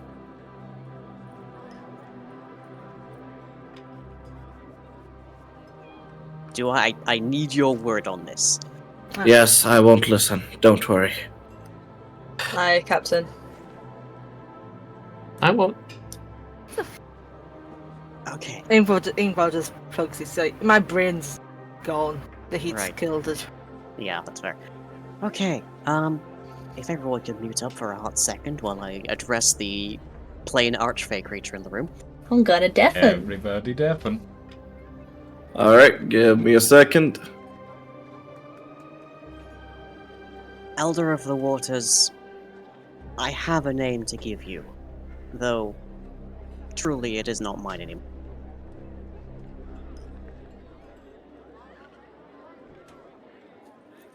I give you the name of Darla Morin. In this name, you would be willing to never hear Intensely it willing, spoken yes. again. Absolutely. If you choose this, it will be wiped from the memory of all who heard it before.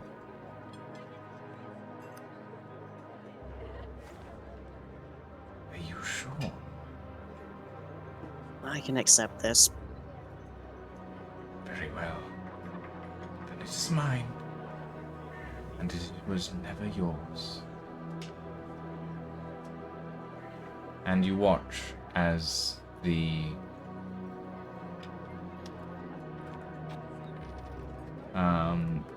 let's bring everybody back first. Yep.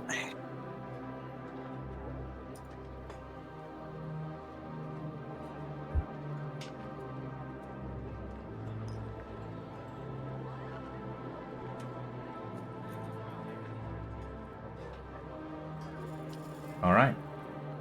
You all watch as the creature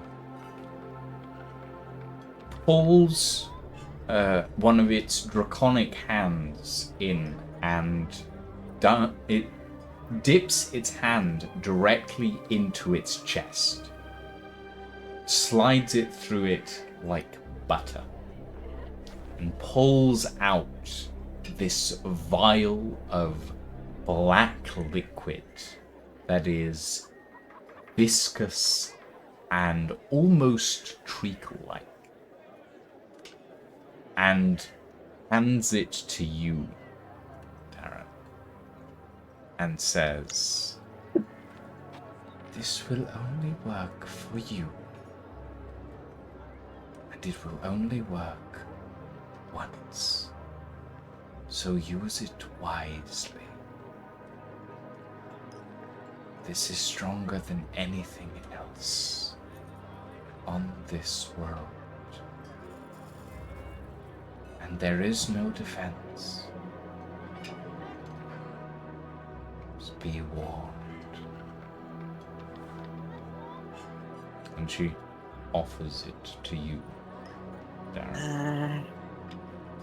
Do I have to take it as is in goop form, or can It's I? in a vial. Oh, thank God. Okay. It's in a crystalline vial that has no stopper, I will say. Oh. It's literally one thin tube that has no openings, as far as you can tell. Like capsule. Mm-hmm. Okay, right. I take the capsule of doom poison. Ampule. That's the Yeah, word. it's an ampule of black viscous liquid. And she looks at you, Darren, and goes, "Thank you.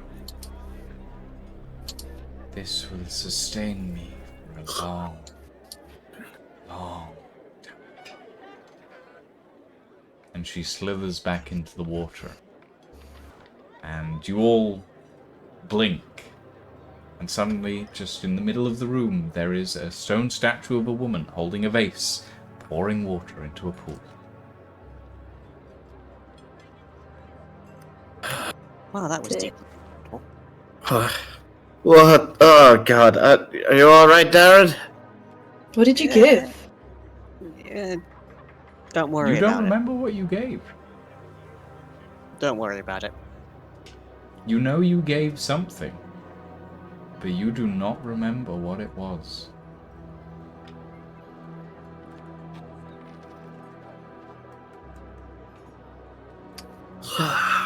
Alright. How long do we have left until the meeting? We're indoors. I can't see the sun. At this point, I'd estimate probably about 3 hours. I think it's time to hatch a. Well, we get out of here, then I think it's time to hatch a plan. Alright, so it's from the sounds of it, we've got the most potent poison in the fucking world. Mm-hmm. Nice work, Darren.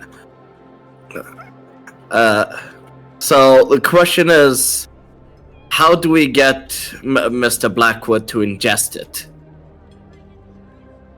Second question: do we actually use it on Mr. Blackwood, or do we use it on someone who is more dangerous? Potentially, Blackwood, although powerful, is only a part of the syndicate, and not actually the driving force behind it. Blackwood's the one we have access to. Yeah. That's the thing. I don't know that I want to keep this ampule on us for a protracted period of time. Yeah, I don't think you want to roll over in bed, accidentally crush it, and suddenly you're dead. There isn't even a stopper. You could just spill it. Can we? There's No, definitely a it's- stopper. It's Don't not add law like that makes it dangerous. It's like a glass pill container, basically. Oh, It's, Exactly, It's, yeah. it's like It yeah, needs to be broken. it's a crystal ampule, not a crystal. oh, it's a chemistry ampoule. Okay, I misunderstood. Yes. I think you keep bromine in. Bromine You is. keep- Well, maybe it is bromine. Thing you keep rubidium in. Yes, that's the one. That's also one. Why did my brain just go to formaldehyde? You're very I'll take smart. formaldehyde over bromine, honestly. Good lord. I'm gonna Google some of this. I'll post an image in the chat, in our chat. Ah. No, this That's is not enough. ampule. Brain. I mean, like, you could hide that places. You wouldn't want to. Okay, wait. We could seduce Mr. Blackwood and try and convince him that that's something you put somewhere, You and are then not he'll just shoving- crush it. You are Mr. not Blackwood, shoving a have you ever pause heard and of fire this? up his arse. All the This all the wonderful dupes are new doing it. craze in the Western Kingdom. Poppers! It doesn't have a flared base! It's not what a virus.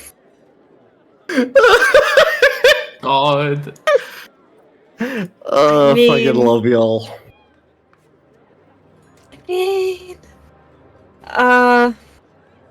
Oh, yeah. Ingvar just raises a hand and goes,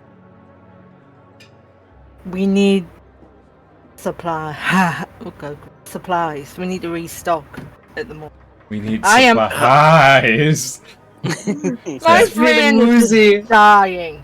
I'm dizzy, warm, and Yeah, it's 27 degrees in my office right now. Yeah, it's not a happy temperature here. no. What's it like with you two? It's only 18 C outside, but it's Uh. like 10 degrees hotter in here. It's Humidity. not great. You've got I don't even know what the fucking humidity is. Hold on, let's have a look. Load faster, phone. 53% of this. Okay, If so that's humid, the weather app's not loading. what are you guys doing? Where are you I guys going? I do want to pass by an alchemist. I do want to pass by an alchemist. I do got some shrooms that I want turned into potions. fun shrooms? Fast shrooms. I Oh. feel like the we only get one shot at this, so our options are either we poison his food somehow, or I coat a dagger with this and I stab it. I'm thinking dagger might be the better option, especially because we're dealing with ampules here. The Yeah, thing is, So but we don't wanna like imply ourselves in the crime. Implicate, that's the word. Implicate ourselves into the crime.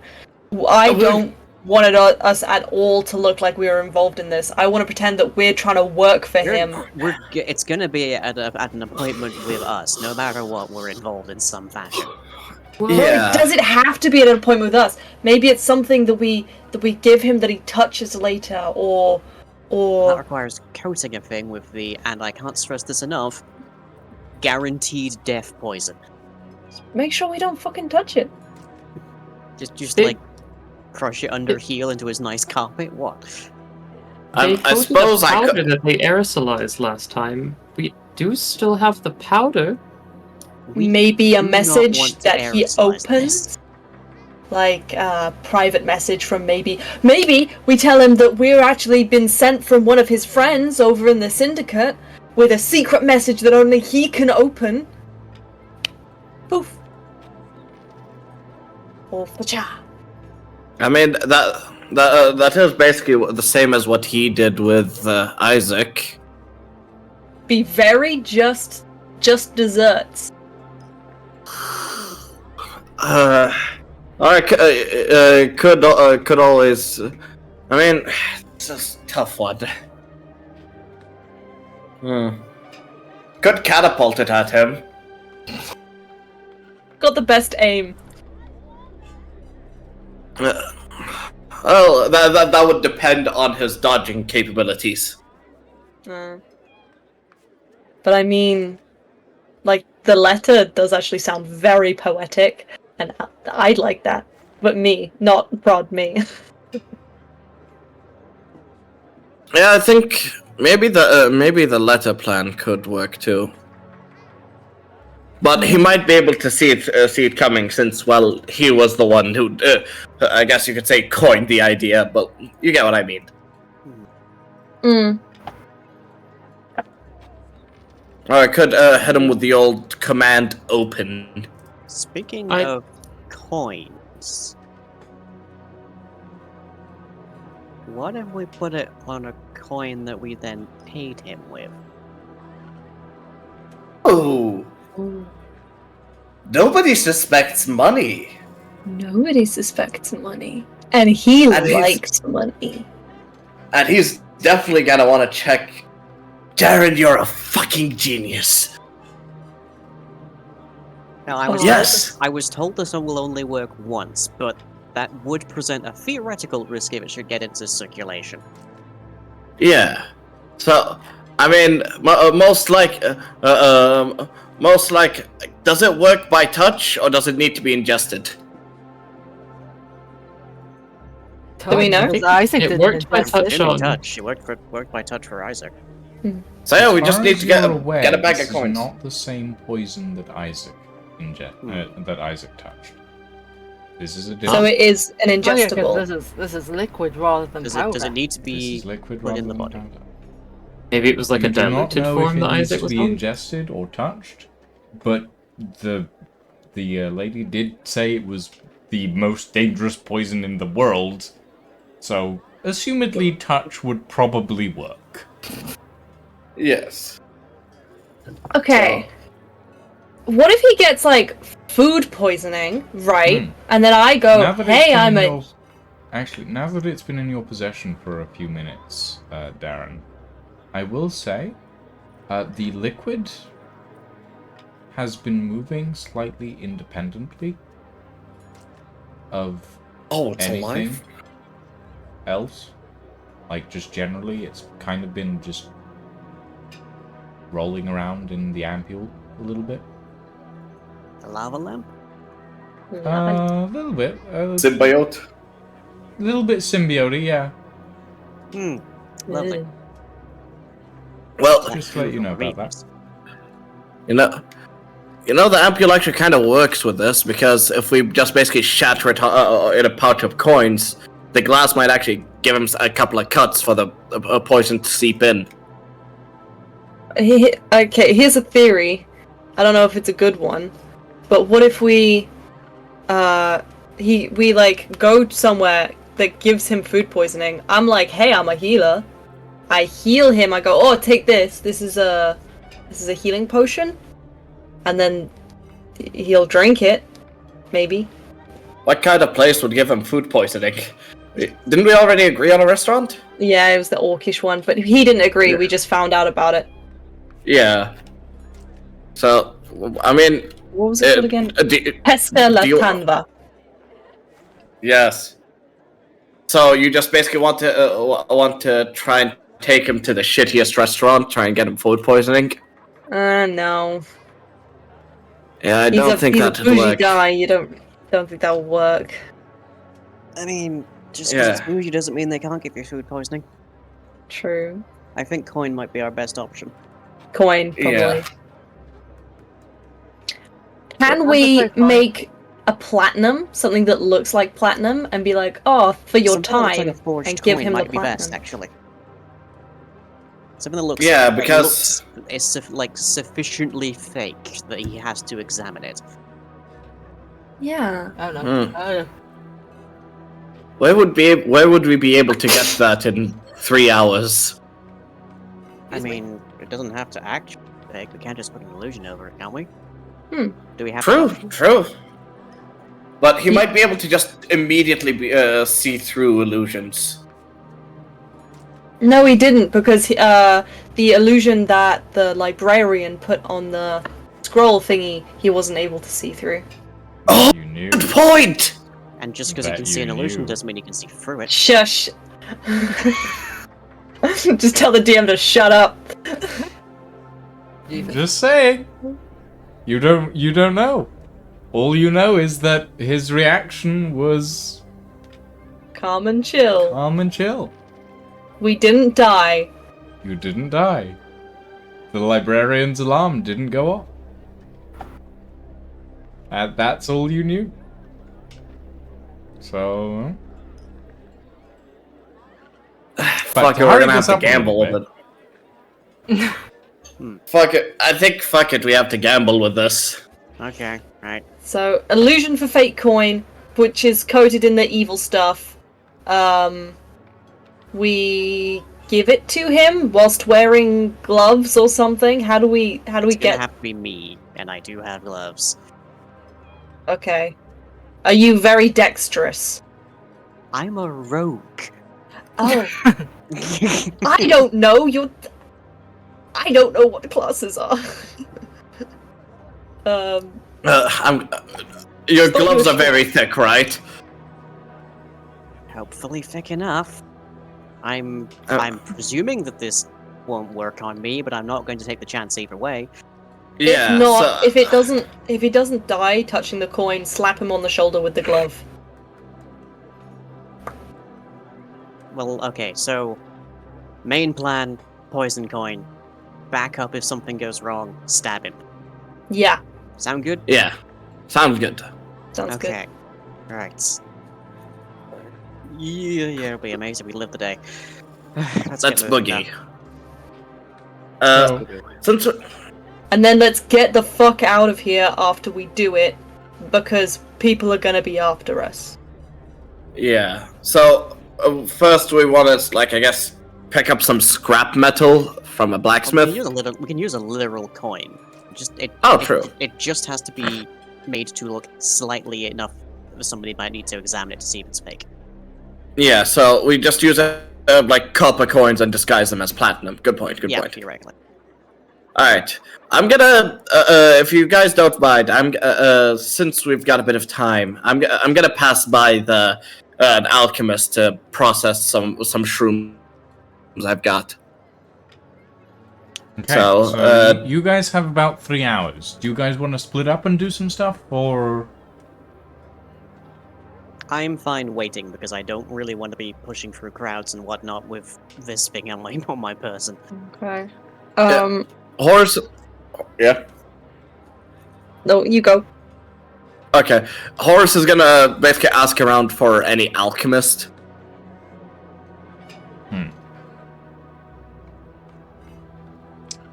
Anybody else?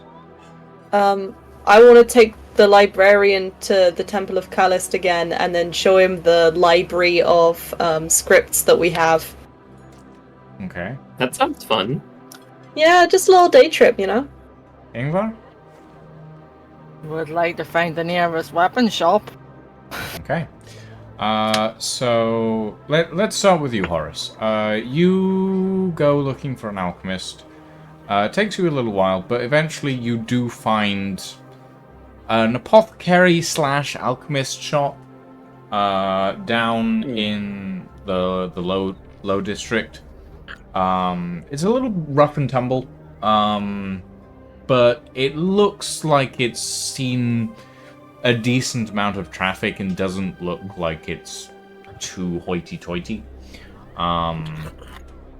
Yes. So, and the name emblazoned above the store is Herbs and Remedies.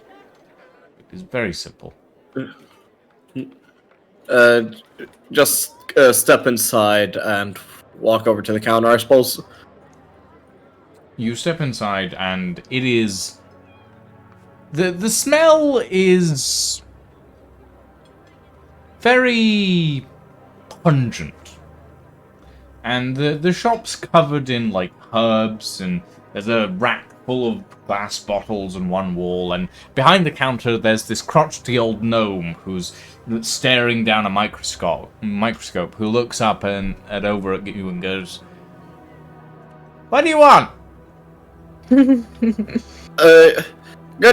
afternoon, sir. I suppose it's exactly noon. Well, never mind. I pull out the haste shrooms that I've been keeping in my pocket and place them on the counter. I'd like it if you would be able. Would you be able to process these into proper potions? Let me take a look. And he grabs a couple of tools and takes a small cutting knife and slices a small piece off the side of one of them and takes a look at it, licks it. His eyes widen a bit. You see the iris sort of go whoop. Looks at you and goes, "Yeah, I can do that for you." Probably not a great idea for you to have licked it, but yeah, I'd much appreciate it. How much would it cost? I can probably do it for about 30 gold.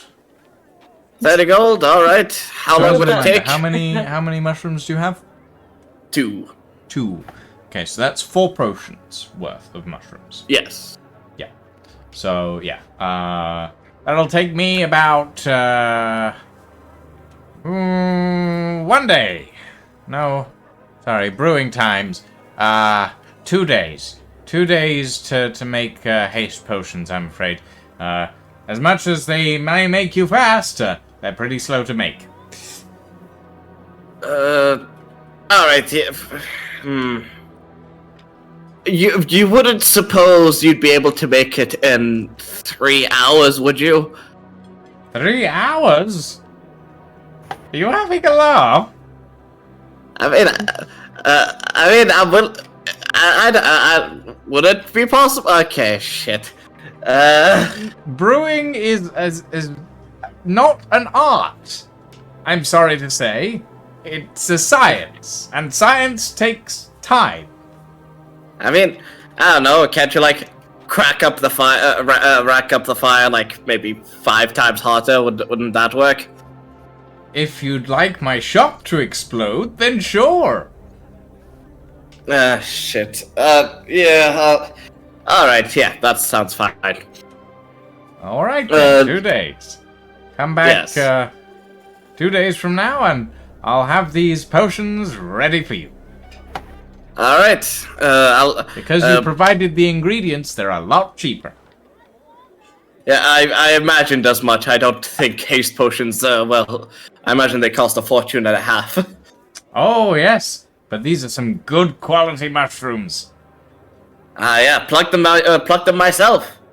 Really? You must be quite the forager. If you do end up finding some like this in the future, do let me know. I'm always in search of quality ingredients, and I'd be happy to pay a pretty penny.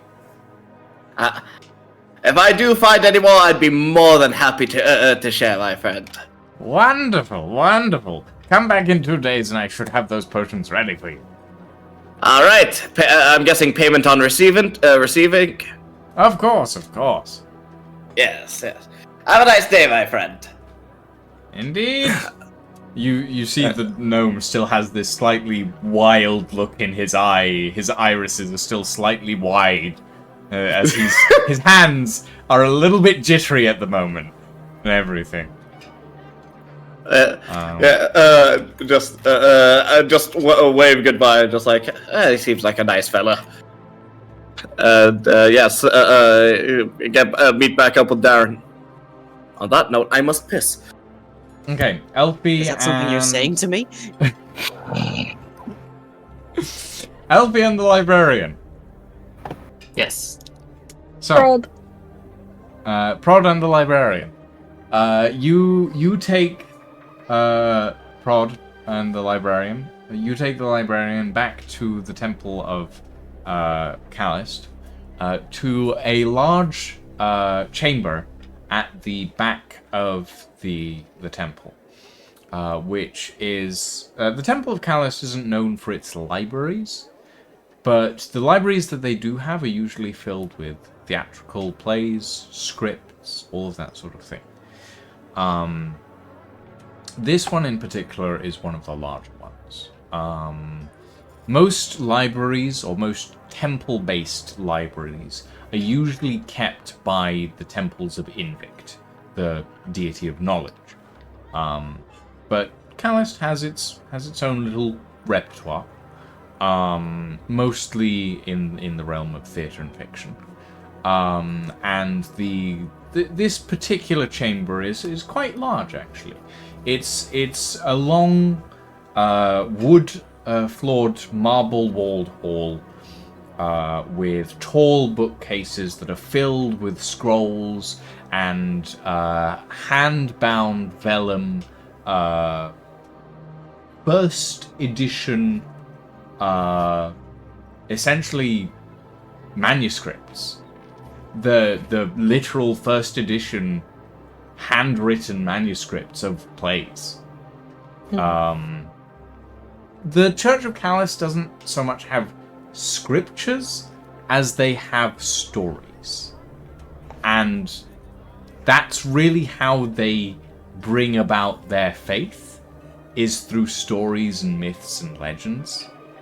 And that's how they show their sort of interpretation of their faith, is through the recreation of their stories and the legends and the myths and the fictions and the facts and the blurring of the lines between those two things, essentially. And you take the librarian in and you see all of these first edition copies that stretch back a good, 30 to 50 feet of just hall of bookcases upon bookcases. And the ones right at the back are bookcases that have glass front panels that have padlocks on them. And those ones are very old. Those ones are first edition manuscripts that were written a good 500 to 600 years ago. Nothing in here is older than 7 to 800 years, though.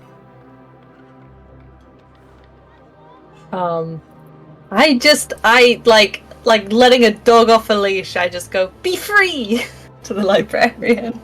My goodness, these archives! They're so well kept! Oh.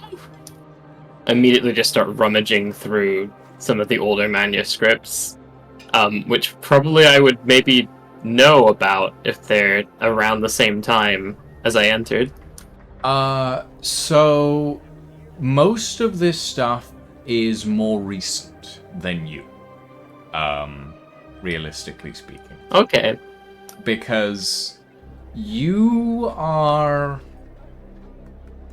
So here's some brief lore for everybody else that you don't know, and you won't know for a while. But the librarian is around 850-something years old. Through a few little quirks. And essentially most of the texts in here are more recent than your exile to the library, shall we say. Quirky feller.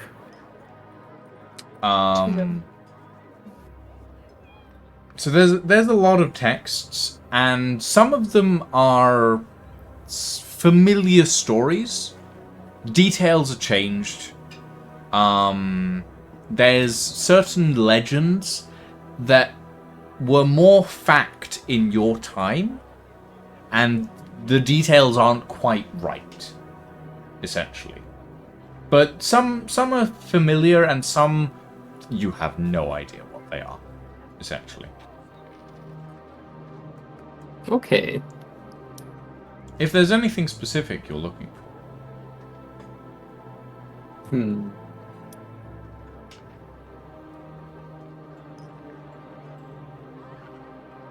Can I look in history of inventions? Sure. What specifically would you be looking for in the history of inventions? This is the first time I've really entered a proper library since the car incident. Mhm. So I want to see if I can find some kind of reference to the thing I was thinking of that was similar, like the kind of airships with the same kind of mechanics powering them. Okay. Roll me an investigation check.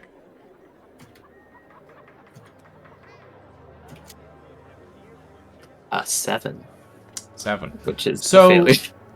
I so could this possibly assist on that. not so much.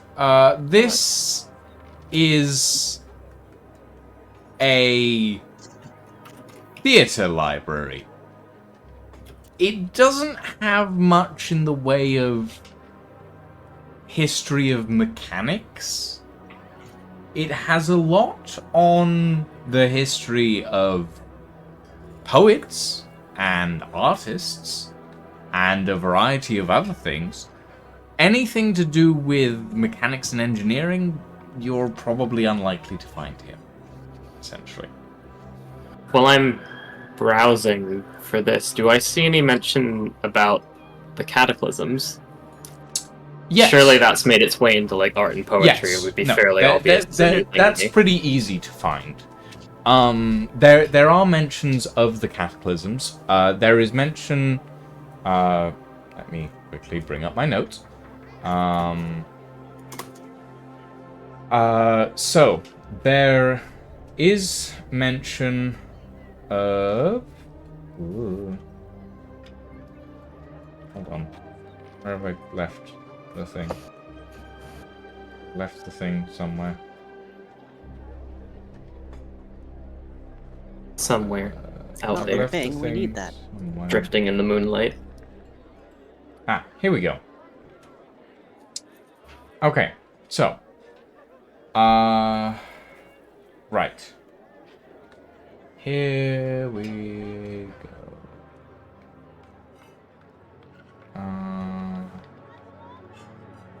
Okay. Information. There we go. Okay. So yeah, there is information on the Dawn. Brief amounts of information. The birth of the gods and the death of the Titans. There is information on the rampant magics of the Age of Gods and the sealing of the gods behind the Divine Gate. There is information of the time after the gods, the Age of Magic, and the time up until the second cataclysm, which caused the downfall of the city of Praxis, and the Dragon Wars. And there's a few tidbits here and there on the various heroes and their tales from the Dragon Wars during the Second Cataclysm and the Chaos Wars during the First Cataclysm. But it's mostly embellished legends and tales. Because again, it is a library of a theatre. It is generally myths, legends, and scripts for tales told tall, as it were. Okay. Like, I made out with someone in that corner and down that aisle, and then I made out with someone in that corner, and then we were pretending to read when the librarian came past, and then we made out over there. That's the entire back audio to this. When I see either an illustration or just the name Praxis, does anything occur to me?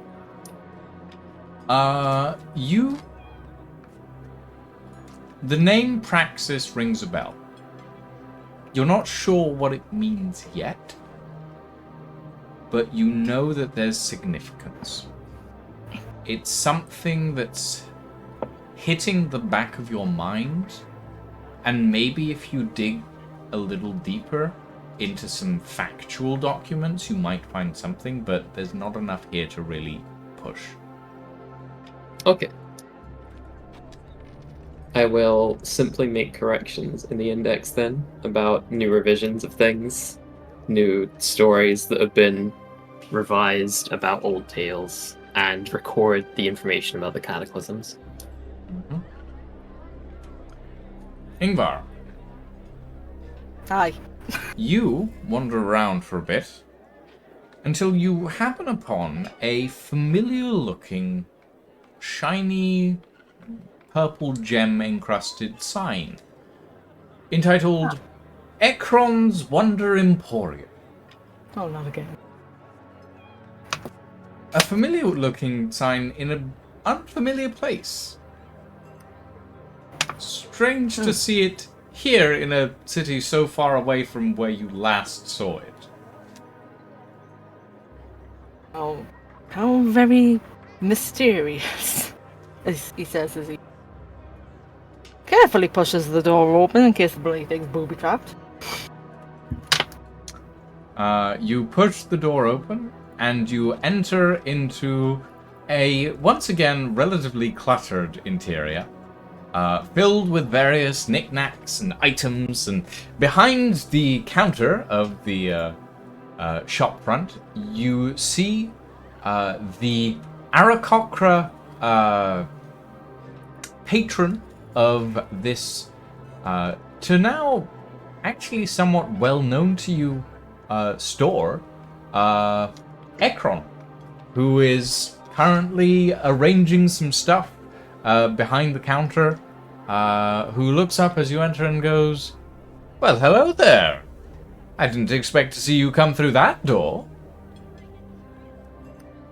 Yes, I was rather surprised to see a familiar-looking place and a place so far from the last place I saw you.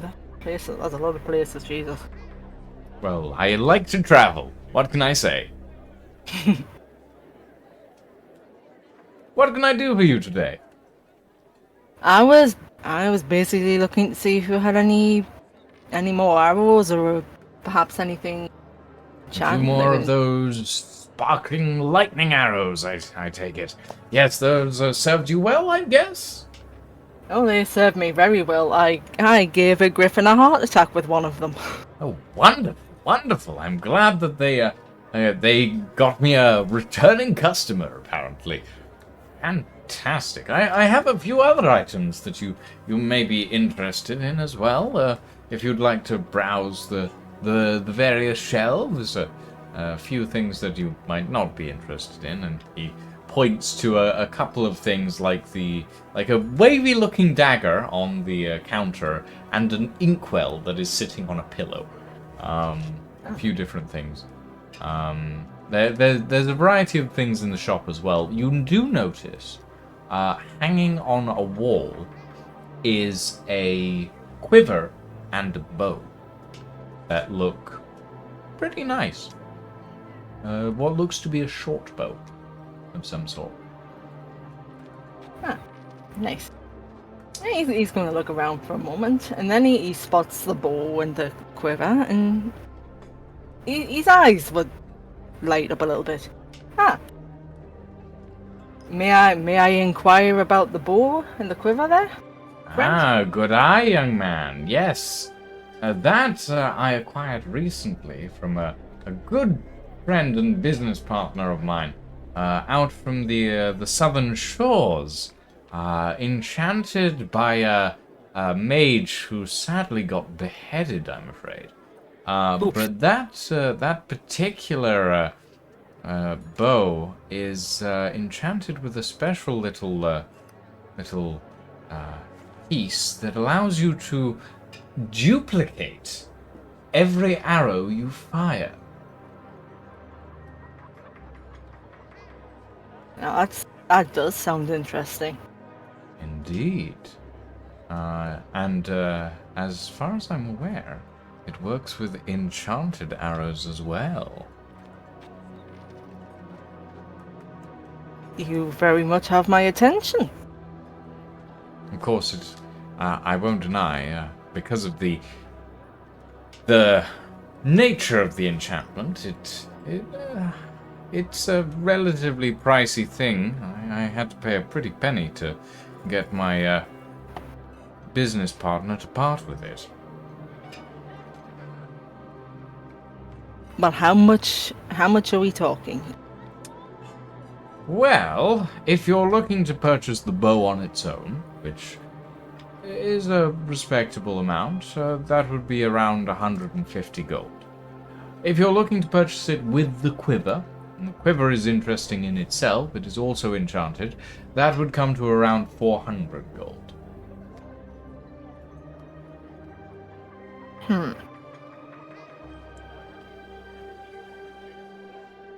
I'm a little bit confused because I've got 286 gold, but what the heck is two?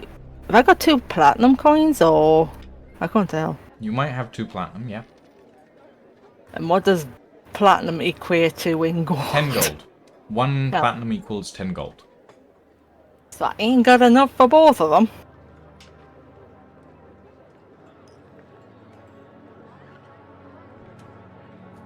I'd be quite happy to go for the bow, but I'm afraid I don't have 400 on me for both of them. Oh, it's quite understandable. The quiver, you see, is interesting. Every arrow that you put in it gets a randomized damage effect, you see. An additional one on top of your existing arrow damage.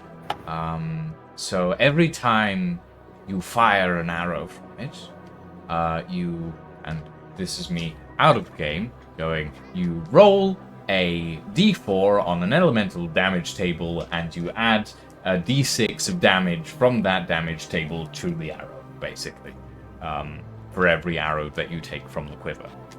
That is what that does. It's a little hard to explain in RP. My apologies.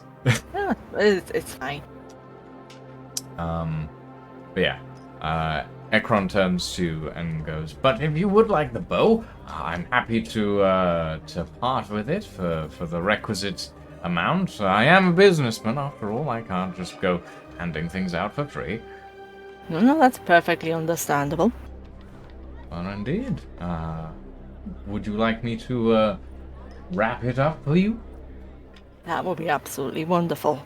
Wonderful. Ekron puts his hands under the counter, and you watch as what used to be the bow on the wall, he pulls it out under the counter and hands it to you, and it is no longer on the wall. As usual, his party tricks being a little strange and a little weird. And you may mark 150 gold off your list, and you may add a replicating bow to your weapons. It is a +1 bow that replicates every arrow it fires. Oh, no. I hide all my paper out when I'm on the desk. Hold on. So you basically just got a bow with infinity. Nice. Well, no, it does have it doubles your arrows. It doesn't make them infinite. Aww. So he places the gold on the counter. That's the word I'm looking for. Mm-hmm. And can you tell me what sort of arrows you've got in at the moment? Of course, we have some lightning arrows. I have 10 of those at the moment. I have a couple of fire arrows. I have 5 of those, and I have these ones. These are interesting little ones. I have illusion arrows. Illusion arrows, huh? Indeed, illusion arrows are very interesting. If you fire them at someone, it will cause them to believe, or okay, out of RP. If you hit someone with an illusion arrow, they will have to make a wisdom saving throw, or an illusion spell will be cast upon them where they will attempt to attack an illusion nearby that is not a party member of yours. Ooh, fancy. So basically it puts an illusory enemy on the battlefield that enemy is forced to attack. Ooh. It's kind of hard to explain, but yeah. No. And good grief. And how much do these illusion arrows of yours run by? Well, You know. the illusion arrows are relatively difficult to enchant. They're probably 5 gold apiece. 5 gold for one, and I have 5 of them. So if you'd like to purchase them all, that will be 25 gold. It certainly sounds like something that would be very, very useful in the future. And how much do your lightning and fire run by? It's been a while. Let me actually check the pricing on this. Okay. The lightning arrows are the lightning arrows are 3 gold per arrow, and the fire arrows are 3 gold per arrow as well. I'm just trying to work out my funds here.